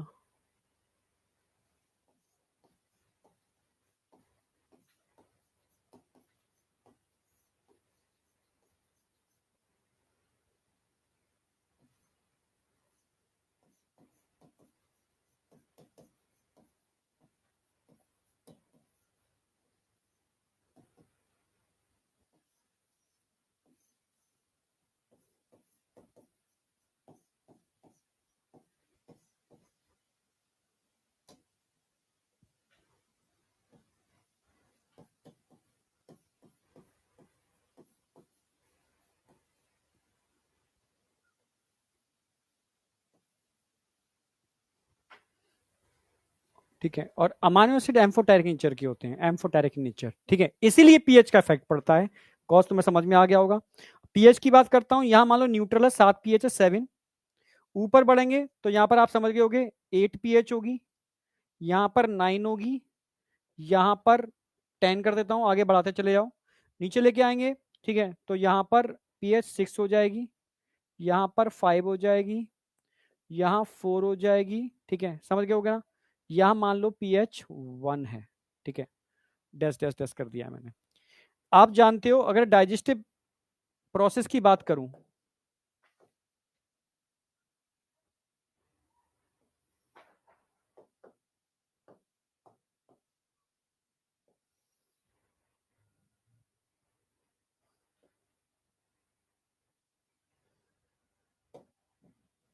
एक यहां दिखा देता हूं, एक 6.7 पे दिखा देता हूं, एक थोड़ा सा मैं और 7.7 और 8 के आसपास दिखा देता हूं, यहां दिखा देता हूं 6.7, 6.8, 7.8, 1.8 ऐसे दिखा देता हूं, ठीक है, चलो, ठीक है। कुछ एंजाइम ऐसे होते हैं, कुछ एंजाइम ऐसे होते हैं जिनकी जो मैक्सिमम एक्टिविटी होती है ना, वो इस पीएच पर होती है। कुछ ऐसे होते हैं जिनकी मैक्सिमम एक्टिविटी होती है ना, वो इस पीएच पर होती है। कुछ ऐसे होते हैं जिनकी मैक्सिमम एक्टिविटी इस पीएच पर होती है। बहुत प्यारा एग्जांपल दे रहा हूं मैं आपको, बहुत कॉमन एग्जांपल है। अब डाइजेस्टिव सिस्टम मैंने पढ़ाया नहीं है, पहले तो पूरा पढ़ाता था, ठीक है। यहां पीएच कितनी आ रही है, यहां कितनी आ रही है, मान लो 7.8 है, तो यहां कितनी होगी, मान लो 6.8 है, यहां कितनी होगी 1.8 है। तो आप जानते हो कुछ एंजाइम ऐसे होते हैं 1.8 पर मैक्सिमम वर्क करते हैं। तो 1.8 पर कौन सा एंजाइम वर्क करता है, जरा बता सकते हो 1.8 पर कौन काम करेगा, एग्जांपल 6.8 का एक एग्जांपल बताओ मुझे जरा, ठीक है, 7.8 का कोई एक एग्जांपल बताओ मुझे, ठीक है। तो 1.8 पर आप जानते हो पेट के अंदर जबरदस्त एसिडिक मीडियम होता है, समझ रहे हो, ठीक है। कैंसर सीरीज बेटा मैं लेकर के आ रहा हूं, ठीक है, एक नए मतलब अपने ही चैनल पर, जो मेरा अपना चैनल है, ठीक है। हाँ, वो चैनल अब मैं थोड़ा सा उसको बस मतलब मैं इसी चीज के लिए मतलब कर रहा हूं, जिसके अंदर मतलब एक तरह साइंस बिहाइंड हेल्थ, मतलब हेल्थ केयर पीछे की जो साइंस है, पूरा conceptual with evidence, with research paper, जिससे कि आपको समझ में आया कि किसकी क्या डेटा है, कैसे काम मतलब होता है, कितनी कंडीशन है, बिल्कुल रियल डेटा के साथ, ठीक है। चलो, तो 1.8 पे आप जानते हो स्टमक में कौन सा एंजाइम होता है, पेप्सिन। पेप्सिन किस एंजाइम किस पीएच पे काम करता है, 1.8 पर, ठीक है, कम ज्यादा कर दोगे एक्टिविटी घट जाएगी। 6.8 पर सलाइवरी एमाइलेज, सलाइवरी एमाइलेज 6.8 पर मैक्सिमम काम करते हैं। अच्छा, 7.8 पर इंटेस्टाइनल एंजाइम लाइक, ठीक है, ट्रिप्सिन,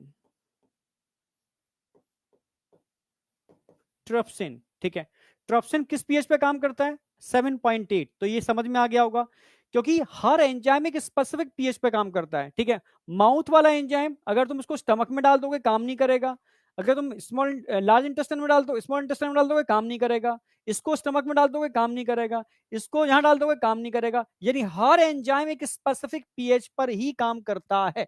क्यों, क्योंकि एंजाइम प्रोटीन से मिलकर बने होते हैं, प्रोटीन अमाइनो एसिड से मिलकर बने होते हैं, और अमाइनो एसिड एम्फोटेरिक नेचर के होते हैं। इसमें कोई डाउट नहीं होना चाहिए आपको, यस या नो, यहां तक कोई डाउट बेटा, नहीं, चलो।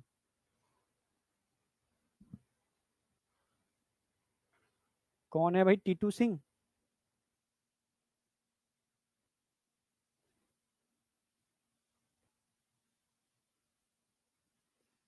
टीटू सिंह जिनका पुनर्जन्म हुआ है, नहीं जानता भाई मैं।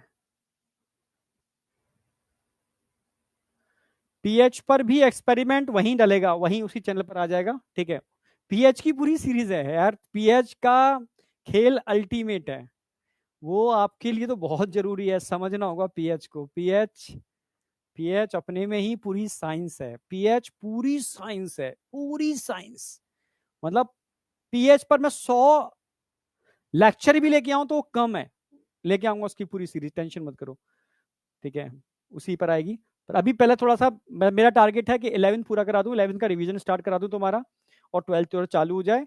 तो ये तो पार्ट टाइम है, तुम्हें चीजें नॉलेज के लिए और तुम्हारी हेल्थ के लिए बहुत जरूरी है।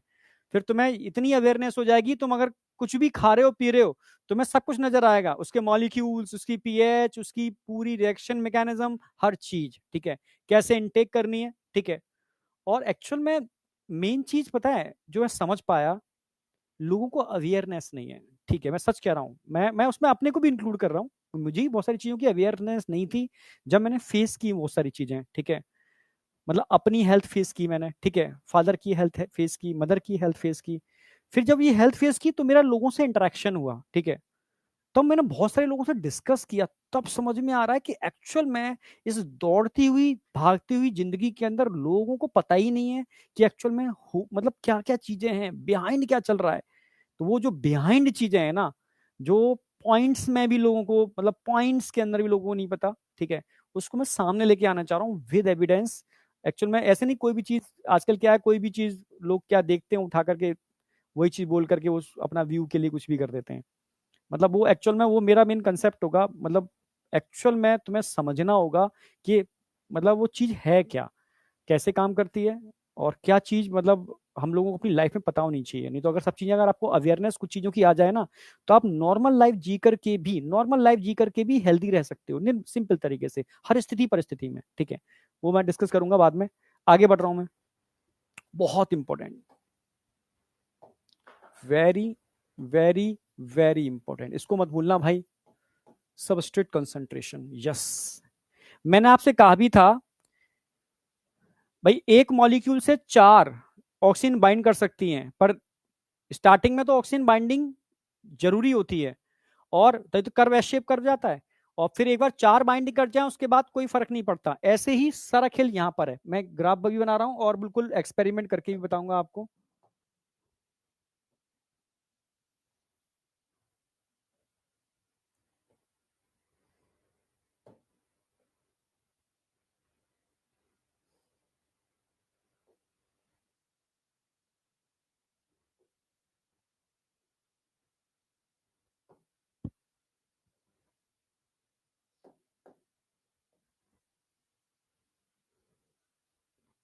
समझना, इस चीज को बहुत अच्छी तरीके से समझना पड़ेगा आपको। याद हो मैंने आपको एक ग्राफ बना के दिखाया था ऑक्सीजन हीमोग्लोबिन डिसोसिएशन कर्व का,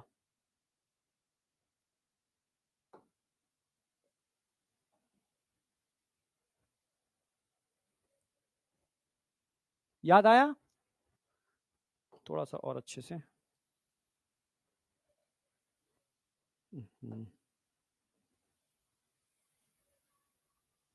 अब ठीक है।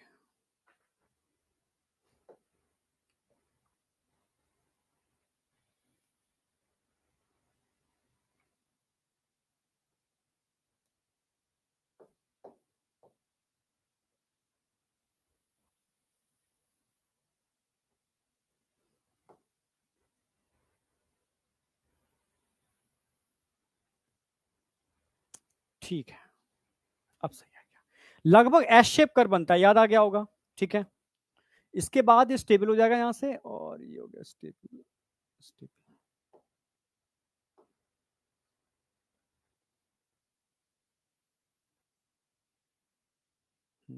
याद आ गया होगा। और मैंने बोला भी था, बस यहां के बाद अब ये आगे नहीं बढ़ेगा कर्व, ठीक है। ये वही, यहां मैं क्या दिखा रहा हूं, सबस्ट्रेट कंसंट्रेशन,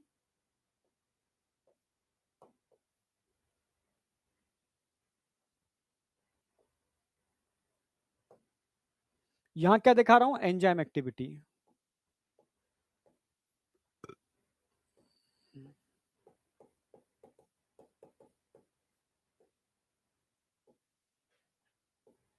समझना, यहां पर मैक्सिमम एक्टिविटी होगी वी मैक्स, वी मैक्स, भाई मैक्सिमम एक्टिविटी आ रही है। हाँ, इसका मिडिल पॉइंट निकालूंगा, मिडिल पॉइंट, ये मिडिल पॉइंट आ गया, ये क्या होगा, हाफ वी मैक्स। समझना मेरी बात, हाफ वी मैक्स जिस सबस्ट्रेट कंसेंट्रेशन, ये सबस्ट्रेट कंसेंट्रेशन,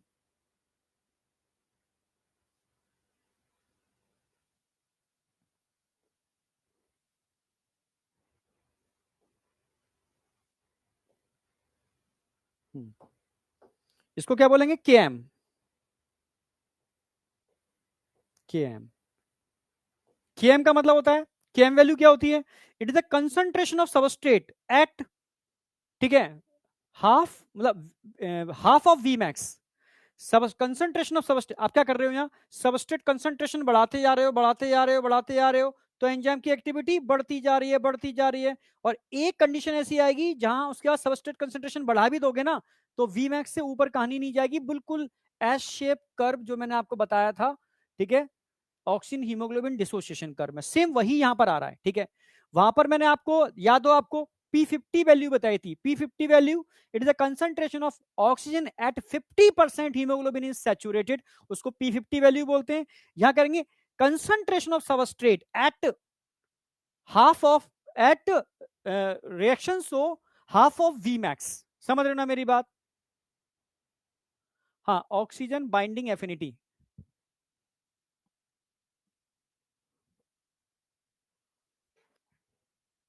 हाँ पैरा, ऐसे, लगभग ऐसे ही बनता है, ठीक है, पैराबोला दिखा सकते हो आप उसको अकॉर्डिंग टू एनसीईआरटी, ठीक है।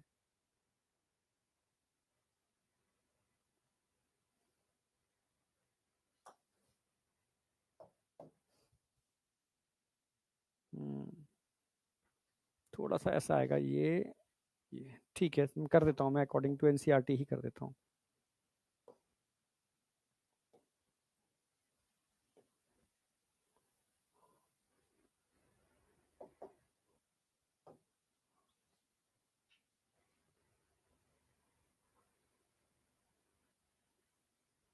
अरे यार तुम,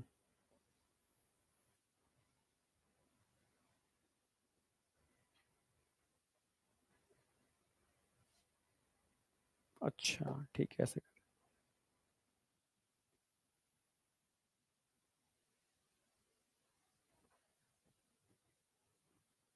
यार,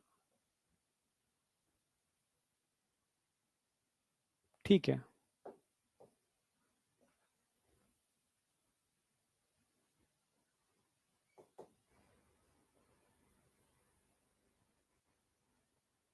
अच्छा बनाने के चक्कर में ये होता है, ठीक है, अब सही है।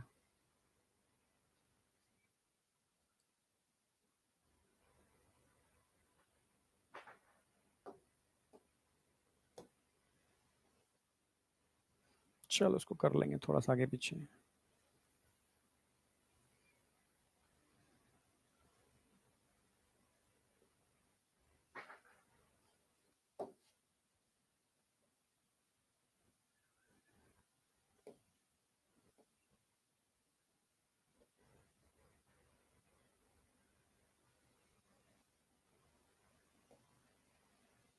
ठीक है बेटा, तुम थोड़ा सही है, बिल्कुल एनसीईआरटी डिट्टो नहीं हो रहा, पर ठीक है, फिर भी ठीक है। तो समझने की कोशिश करना, तुम्हें बता रहा हूं मैं।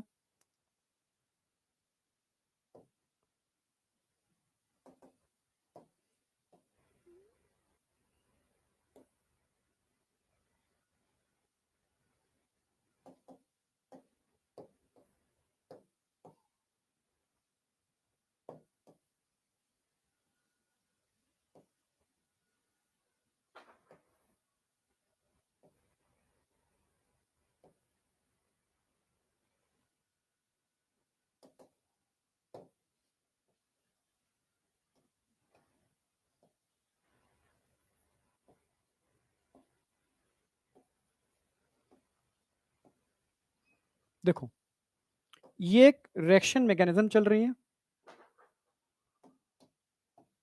तो भी बताना।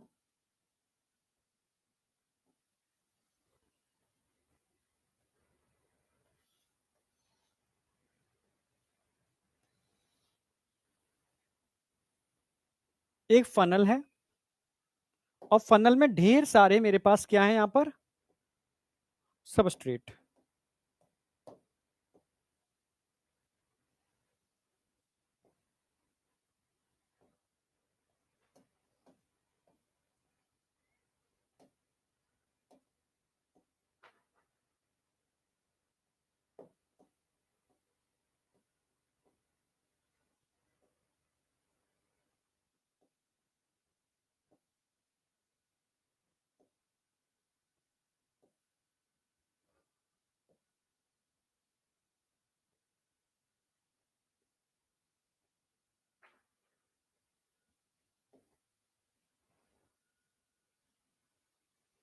अब समझना, मैं तुमसे कह रहा हूं कि यहां पर क्या है, सबस्ट्रेट,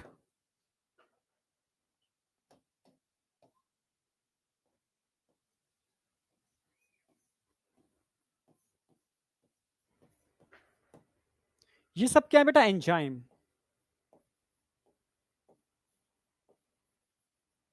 ठीक है, अब मैं तुमसे कर क्या कह रहा हूं, मैं ये कह रहा हूं कि धीरे धीरे मैं इसमें सबस्ट्रेट को एंटर करा रहा हूं। इस रिएक्शन करने के लिए क्या कर रहा हूं, मैं यहां पर सबस्ट्रेट की एंट्री करा रहा हूं। तो सबस्ट्रेट डालता जाऊंगा, एक्टिविटी बढ़ेगी घटेगी, बढ़ती जाएगी, डालता जाऊंगा, एक्टिविटी बढ़ती जाएगी बढ़ती जाएगी। पर कंडीशन एक ऐसी आएगी जिसमें सारे सारे के सारे सबस्ट्रेट क्या आ जाएंगे, यहां आया, देखो ये आया, ये खिसक के नीचे ये आ गया, बाइंड कर गया, ये खिसक के ये आया, ये बाइंड कर गया, ये नीचे आया, ये बाइंड कर गया, एक्टिविटी बढ़ती जा रही है बढ़ती जा रही है।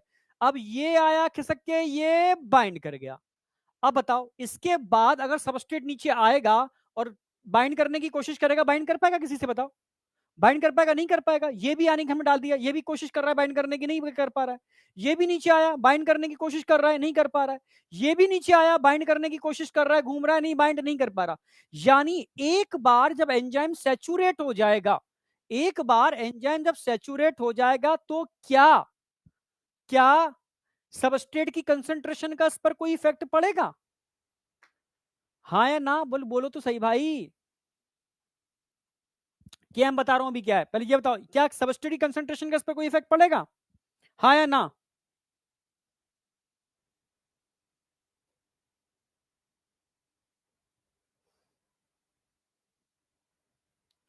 हाँ या ना?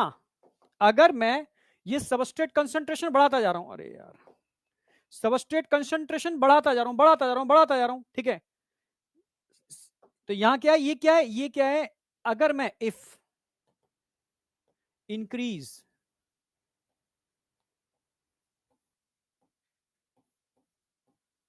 Substrate concentration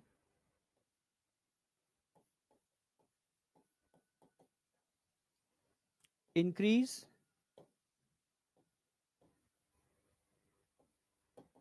velocity of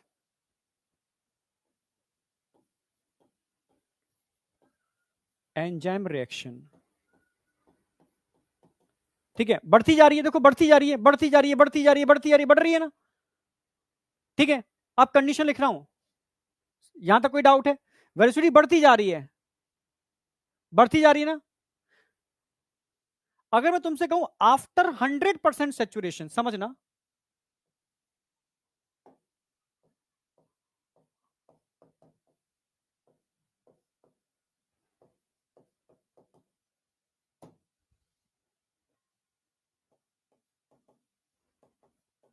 after 100% saturation,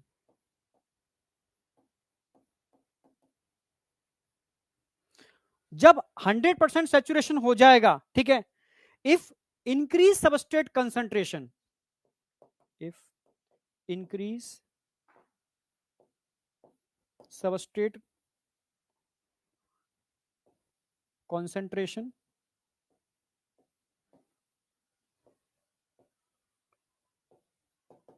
velocity क्या हो जाएगी, कांस्टेंट हो जाएगी, कांस्टेंट हो जाएगी, अनचेंज हो जाएगी, कोई चेंज नहीं होगा उस पर।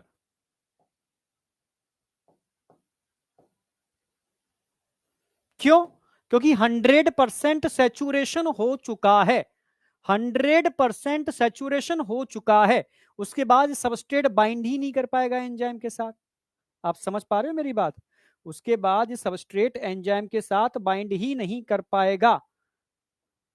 समझ रहे हो? ये सबस्ट्रेट एंजाइम के साथ बाइंड ही नहीं कर पाएगा। समझ में आया नहीं आया? दो चीज समझ में आ गई होंगी। तो अब केम क्या होता है? केम, it is a concentration of substrate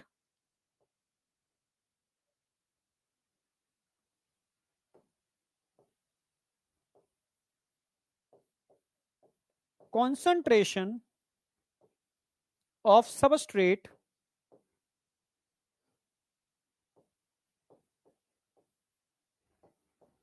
at at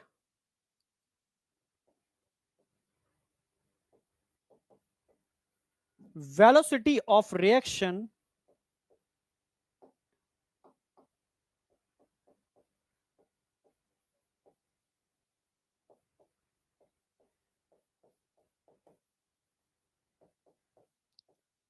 half of Vmax। Maximum velocity की जो आधी वेलोसिटी जिस सबस्ट्रेट कंसंट्रेशन पर होती है उस सबस्ट्रेट कंसंट्रेशन को हम क्या बोलते हैं? के एम वैल्यू। अब बताओ, अब बताओ यहां तक समझ में आई या नहीं आई? इसको हम के एम वैल्यू बोलते हैं। यहां तक किसी को कोई डाउट?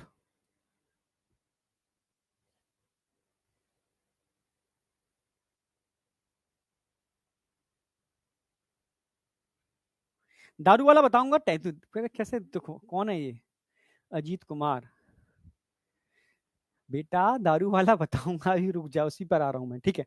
तो वो इनिबिटर में आएगा ना, तो तीन चीज समझ में आ गई। यहां तक कोई डाउट है किसी को? मतलब समझ में आया नहीं आया अच्छी तरीके से? मतलब सिंपल सी बात है, मैं सबस्ट्रेट डालता जा रहा हूं, पर एक बार सैचुरेशन हो गया उसके बाद क्या सबस्ट्रेट कंसंट्रेशन को कोई इफेक्ट आएगा? नहीं आएगा। आपकी वीमैक्स कांस्टेंट हो गई। वीमैक्स कांस्टेंट हो गई आपकी। ठीक है, आगे आ जाओ। कल नया चैप्टर चालू करूंगा, चाहे जो भी हो। कल नया चैप्टर चालू करूंगा। लास्ट है inhibitor, again very important. Inhibitor समझते हो? अगर मैंने बताया ना, चार फैक्टर हैं जो एंजाइम की एक्टिविटी पर असर डालते हैं। पहला तो मैंने बताया आपको क्या, ठीक है? Temperature, pH, substrate concentration. अगर रिएक्शन में आपने इनिबिटर भी डाल दिए तो उसका भी असर होता है। तो इनिबिटर भी तीन टाइप की होते हैं। पहला बताऊंगा मैं कॉम्पिटेटिव इनिबिटर, दूसरा मैं बताऊंगा नॉन कॉम्पिटेटिव इनिबिटर, ठीक है? और तीसरा बताऊंगा मैं आपको यहां पर एलोस्ट्रिक मॉड्यूलेटर, या इसको फीडबैक इनिबिटर भी कहते हैं, जो ग्लाइकोलिसिस सारी मेटाबॉलिक रिएक्शन चल रही है उसमें देखने को मिलते हैं। ठीक है, मैं अक्सर बोलता भी हूं। ठीक है, तो अब सबसे पहले मैं बात करूंगा यहां पर कॉम्पिटेटिव इनिबिटर। कॉम्पिटेटिव इनिबिटर का मतलब है, जैसे समझो, ऐसे समझो यार, ये बहुत जल्दी वाले टॉपिक नहीं है, ये बहुत मतलब मजे वाले टॉपिक है, समझाने वाले टॉपिक है। कॉम्पिटेटिव इनिबिटर की बात करता हूं।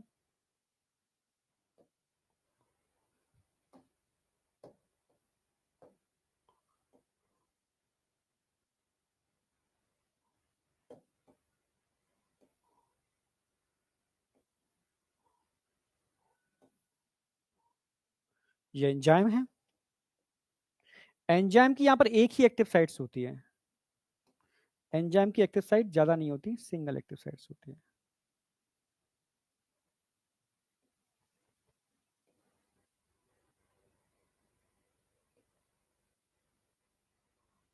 ये एंजाइम पड़े हुए हैं, एंजाइम की एक्टिव साइट्स है, समझना।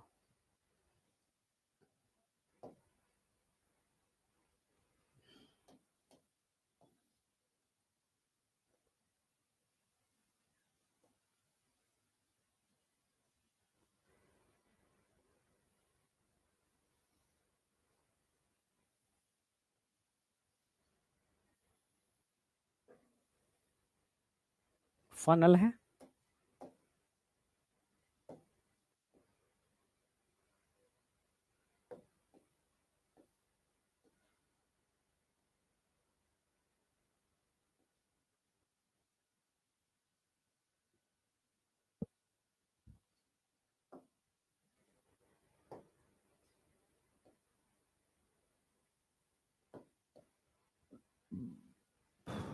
अच्छा,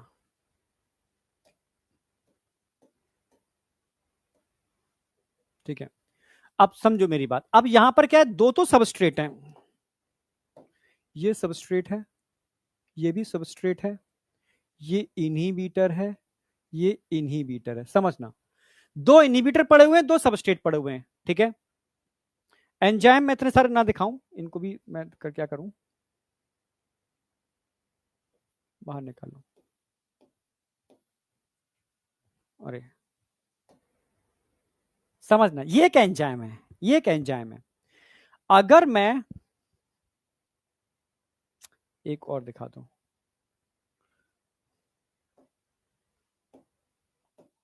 ये एंजाइम पड़े हुए हैं और बीकर में सबस्ट्रेट है और इनिबिटर भी है। तो समझना, अगर मैं इस सबस्ट्रेट को डालता हूं तो सबस्ट्रेट क्या करेगा, इससे बाइंड कर जाएगा, ये सबस्ट्रेट भी क्या करेगा, इससे बाइंड कर जाएगा। जब सबस्ट्रेट बाइंड कर जाएगा इससे तो रिएक्शन चालू हो जाएगी। पर यहां पर सिंगल एक्टिव साइट होती है, ध्यान रखना, single active sites, common active sites for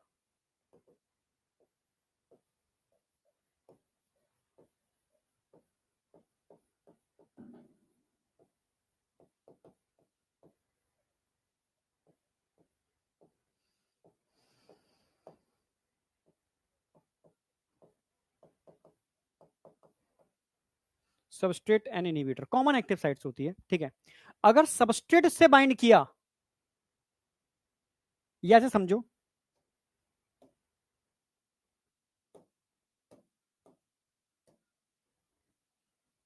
बाहर निकाल दो उसको भी।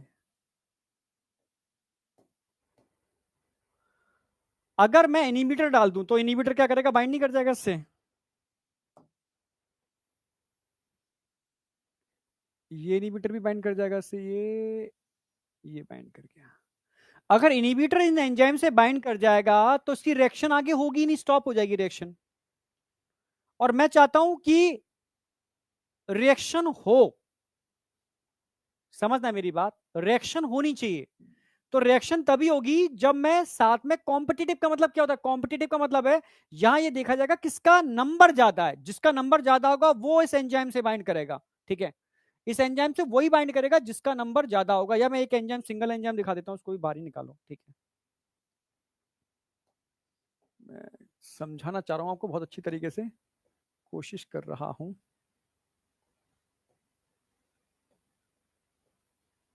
एक इनिबिटर है, एक सबस्ट्रेट रख देता हूं, ठीक है। समझना, एक एंजाइम है, एक इनिबिटर है और एक सबस्ट्रेट है। अगर इनिबिटर नहीं होता, इनिबिटर नहीं होता तो सबस्ट्रेट बाइंड करता, सबस्ट्रेट बाइंड करता तो क्या होता, रिएक्शन हो जाती। सिंपल सी बात है, समझ में आ गया, क्योंकि एक ही एक्टिव साइड है। अब जैसे मान लो, ये समझना, सारा खेल समझने का यहां पर।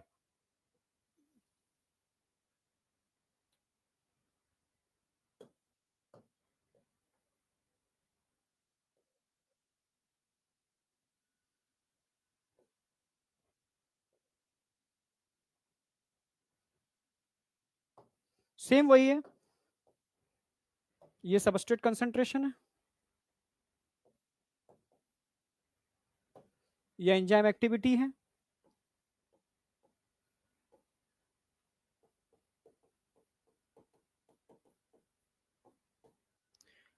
यहां ग्राफ कैसा बन रहा था भाई, ग्राफ ये बन रहा था, ये सीधा ये ग्राफ आ रहा था, ठीक है। इसके हिसाब से जब मैं सिर्फ सबस्ट्रेट डाल रहा हूं, ठीक है, इस सॉल्यूशन से सबस्ट्रेट डाल रहा हूं तो ग्राफ मेरा ऐसा आ रहा है, यानी वी मैक्स,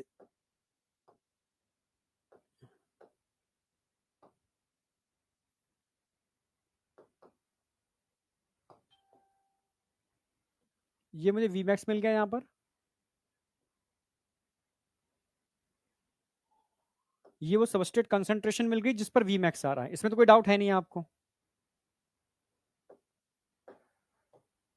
ये क्या मिल गया मुझे, वी मैक्स, वी मैक्स। पर अब समझना, अगर मैं इनिबिटर भी डाल दूं साथ में, in in in presence of inhibitor, in presence of inhibitor, क्या ये वी मैक्स मुझे मिलेगा?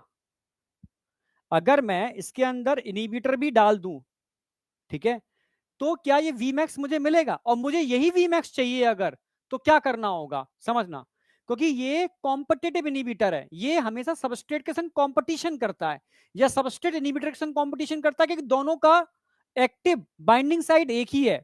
समझो, एक कमरा है, उस कमरे में भाई एक साहूकार रहता है, वो सिंगल साहूकार है, तो जब साहूकार अकेला है तो कमरे में रह सकता है, ठीक है। पर एक मवाली भी है, जब उस मोहल्ले में मवाली आ जाता है, समझ रहे हो, तो वो बाहर इंतजार करता है, साहूकार बाहर आएगा तब मैं अंदर एंटर करूंगा। पर उसको अगर साहूकार को बाहर निकालना हो तो क्या करेगा, वो अपने एक दूसरे मवाली को लेकर के आएगा, दोनों मवाली मिलकर के साहूकार पर भारी पड़ जाएंगे, तब साहूकार को निकाल करके बाहर निकाल देंगे। हाँ, अगर साहूकार को उस कमरे में वापस एंटर करना है तो अपने दो साहूकारों को और लेकर के आएगा, उस मवाली पे भारी पड़ जाएंगे। जिसका नंबर ज्यादा होगा, जिसका नंबर ज्यादा होगा वही उस कमरे में एंटर कर पाएगा, मतलब इस एक्टिव साइट से बाइंड कर पाएगा। ठीक है, तो अगर मैं इनहिबिटर का नंबर बढ़ा दूं, यहां पर जरा बताओ, अगर मैं इनहिबिटर का नंबर बढ़ा दूं, यहां पर इनहिबिटर का नंबर क्या कर दिया मैंने, इंक्रीज कर दिया। अब बताओ, जब मैं इनहिबिटर का नंबर इंक्रीज कर दूंगा तो क्या सबस्ट्रेट की बाइंडिंग होगी? नहीं होगी सबस्ट्रेट की बाइंडिंग। उस समय बाइंडिंग किसकी होगी? सबस्ट्रेट की बाइंडिंग नहीं होगी। उस समय बाइंडिंग किसकी होगी? बाइंडिंग इनहिबिटर की हो जाएगी। जिसका नंबर ज्यादा वही बाइंड करेगा, जिसका नंबर ज्यादा वही बाइंड करेगा। पर मैं चाहता हूं सबस्ट्रेट बाइंड करे, तो सबस्ट्रेट क्या काम करेगा? अपने दोस्तों को बुला के लाएगा, भाई ये दो हैं, तू भी दो आ जा, तो दो और मिल जाएंगे, तो कितने सबस्ट्रेट हो गए? तीन। ये तीन सबस्ट्रेट इस इनहिबिटर पर भारी पड़ जाएंगे और फिर इनहिबिटर को बाहर निकालेंगे, खुद बाइंड कर जाएंगे। मेरी बात समझ रहे हो? यानी यहां कंपटीशन होता है, जिसका नंबर ज्यादा होगा वो बाइंड करेगा, जिसका नंबर कम होगा वो बाइंड नहीं करेगा। समझे या नहीं समझे मेरी बात? यहां तक कोई डाउट? अगर मतलब सिंपल सी बात है, ठीक है, एक सिंगल बाइंडिंग साइट है ना, अगर इनहिबिटर बाइंड करता है, इनहिबिटर बाइंड करता है तो क्या होगा? वी मैक्स 0 हो जाएगा। पर अगर सबस्ट्रेट बाइंड कर जाता है, सबस्ट्रेट बाइंड कर जाता है इस एक्टिव साइट से, तो यहां पर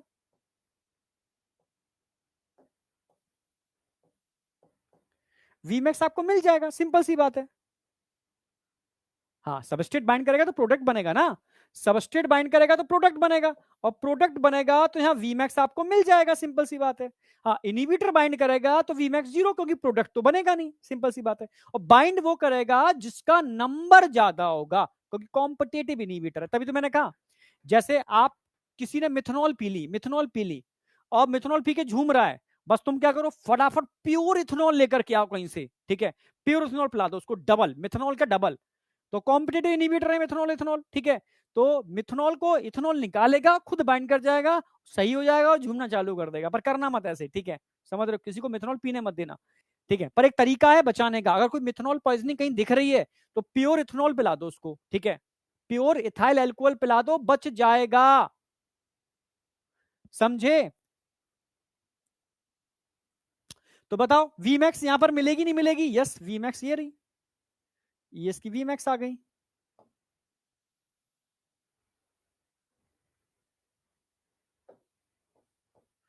वीमैक्स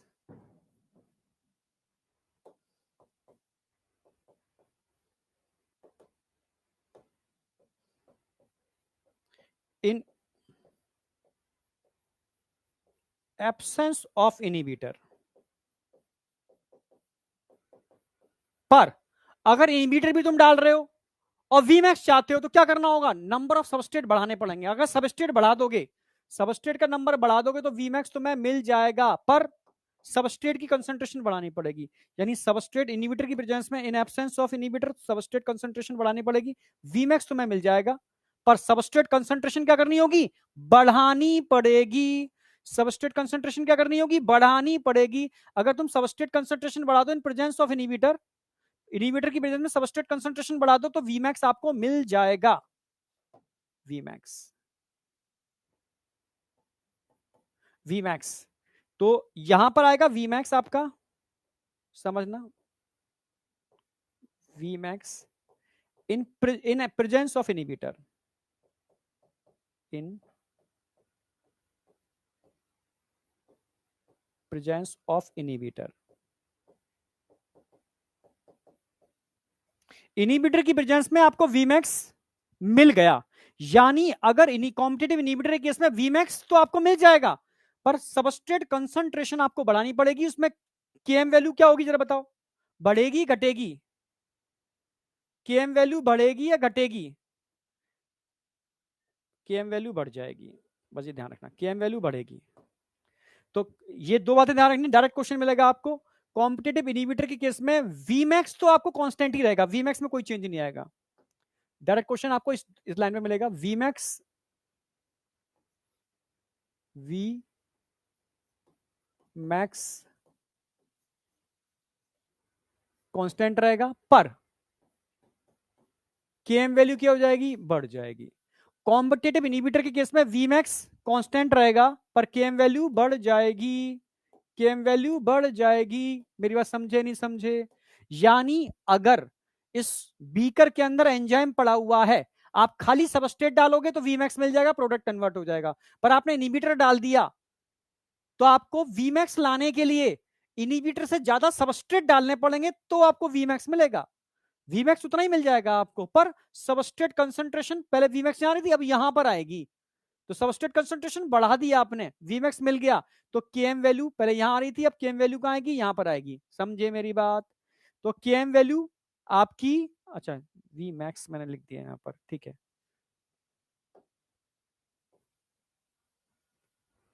ये केएम है, वी मैक्स नहीं केएम।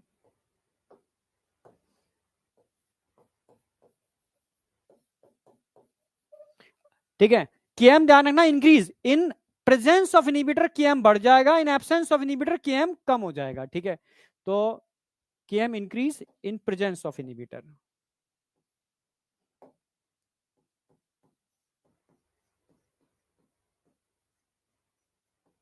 Presence of inhibitor. अब बताओ ये चीज समझ में आई नहीं आई? यहां तक कोई डाउट है? यानी वी मैक्स कॉन्स्टेंट रहेगा, वी मैक्स कॉन्स्टेंट रहेगा, बट केएम वैल्यू बढ़ रही है इन प्रेजेंस ऑफ इनहिबिटर। ठीक है, यहां तक कोई डाउट है किसी को?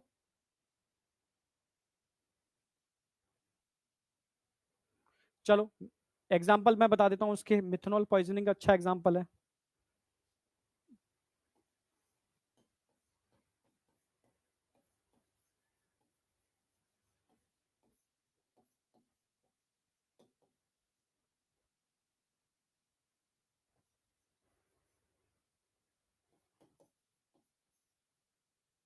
मिथेनॉल पॉइजनिंग समझना,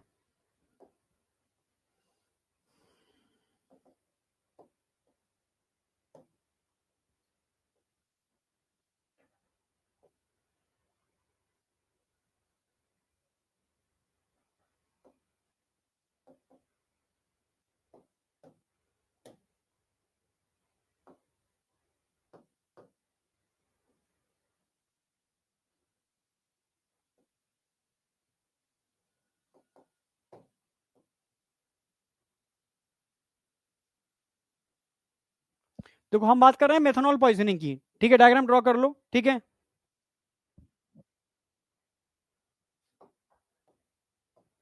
ये एक एंजाइम है अल्कोहल डिहाइड्रोजिनेज।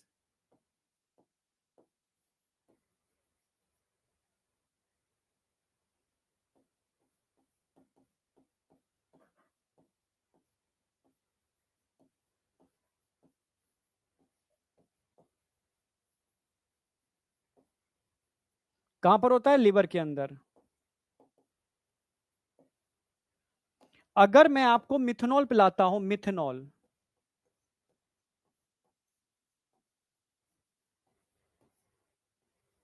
तो मिथेनॉल इस एंजाइम से बाइंड करेगा, मिथेनॉल इस एंजाइम से बाइंड करेगा। समझ पा रहे हो ना मेरी बात?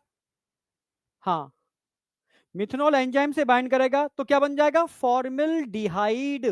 ये एंजाइम क्या बना देगा, इसका से क्या बना देगा, फॉर्मिल्डिहाइड।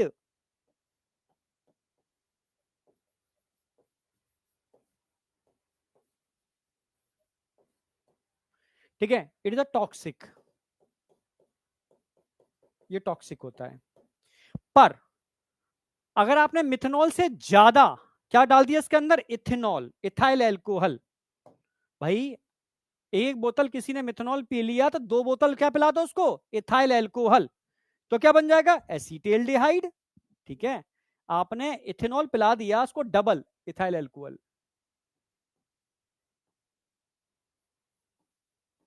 ये कॉम्पिटिटिव इनहिबिटर है। ठीक है, तो ये अगर से बाइंड कर गया, डबल पिला दिया, तो ये एंजाइम इसको किस में कन्वर्ट कर देगा, ठीक है, फॉर्मल्डिहाइड की जगह एसीटेल्डिहाइड।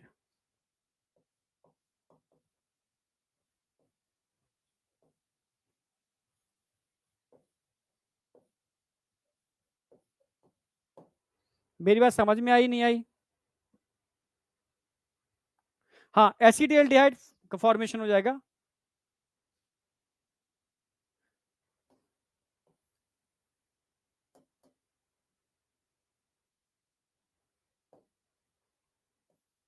एसिटाल्डिहाइड का फॉर्मेशन हो जाएगा, ठीक है। तो बस ध्यान रखना, एंजाइम अल्कोहल डिहाइड्रोजनेज लिवर में होता है। अगर आपने मिथनॉल पी लिया तो फॉर्मेल्डिहाइड बन जाएगा, टॉक्सिक होता है।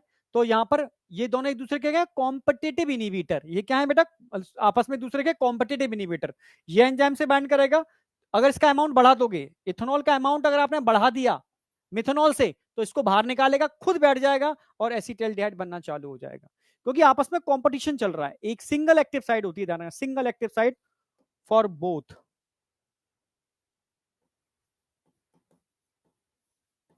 Single active side for both. किस किस के लिए?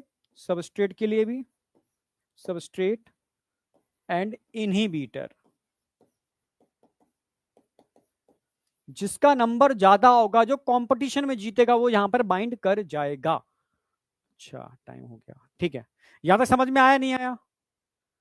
ठीक है, कल नया चैप्टर मैं स्टार्ट कर दूंगा, ठीक है। हाँ, यस, आपके जो भी आगे शेड्यूल में आ रहा है, एनिमल किंगडम आ रहा है शेड्यूल में, या वो आ रहा है, क्या नाम है, स्ट्रक्चरल ऑर्गेनाइजेशन।